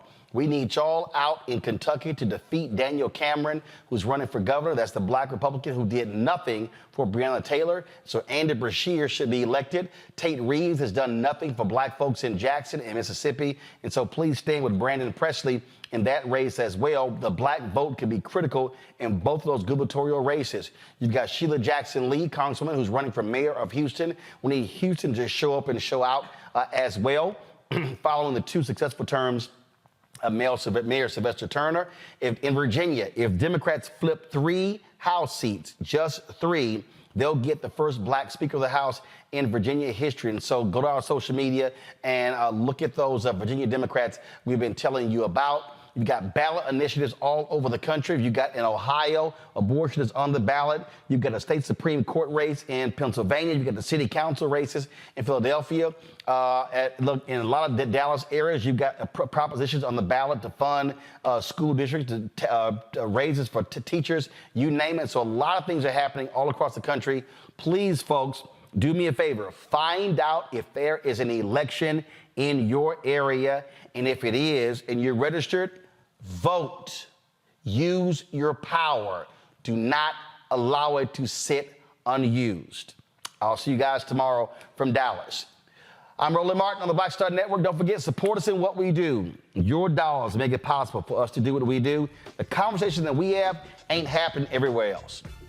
They're not. The conversations, you're not seeing Terrance Woodbury and L. Joy Williams having that in-depth conversation on MSNBC, CNN, ABC, NBC, CBS, and damn sure not Fox News.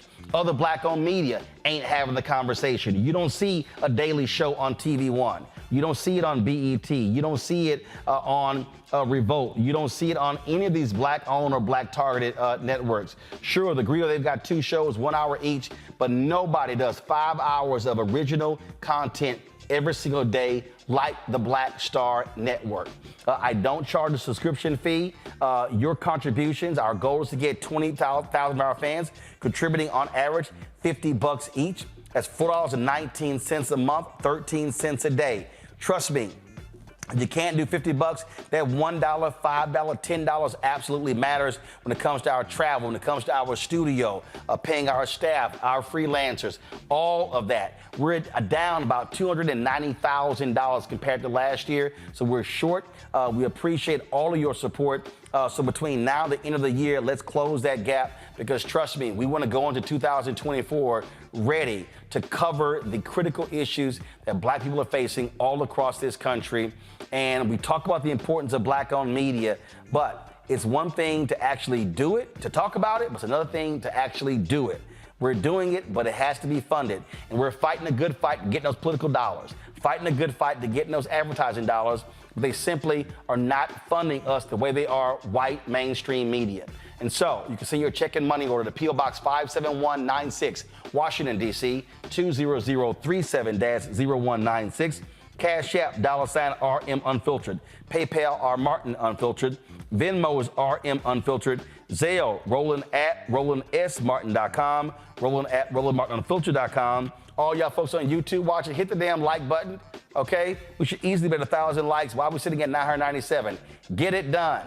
Also, folks, download the Black Star Network app. Apple phone, Android phone, Apple TV, Android TV, Roku, Amazon Fire TV, Xbox One, Samsung Smart TV. Support our 24-hour streaming channel available on Amazon News. So go to Amazon Fire. Also tell Alexa, play news from the Black Star Network. You can watch us on Plex TV, Amazon Freevee, also on the live grid of Amazon Prime Video.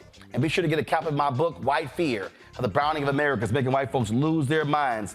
Available at bookstores nationwide. Get the audio version. I read it myself on Audible.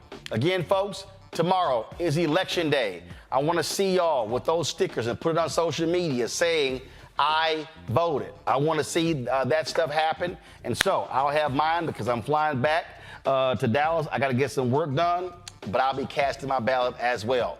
I'll see y'all tomorrow right here on Roland Martin Unfiltered on the Black Star Network. Holla!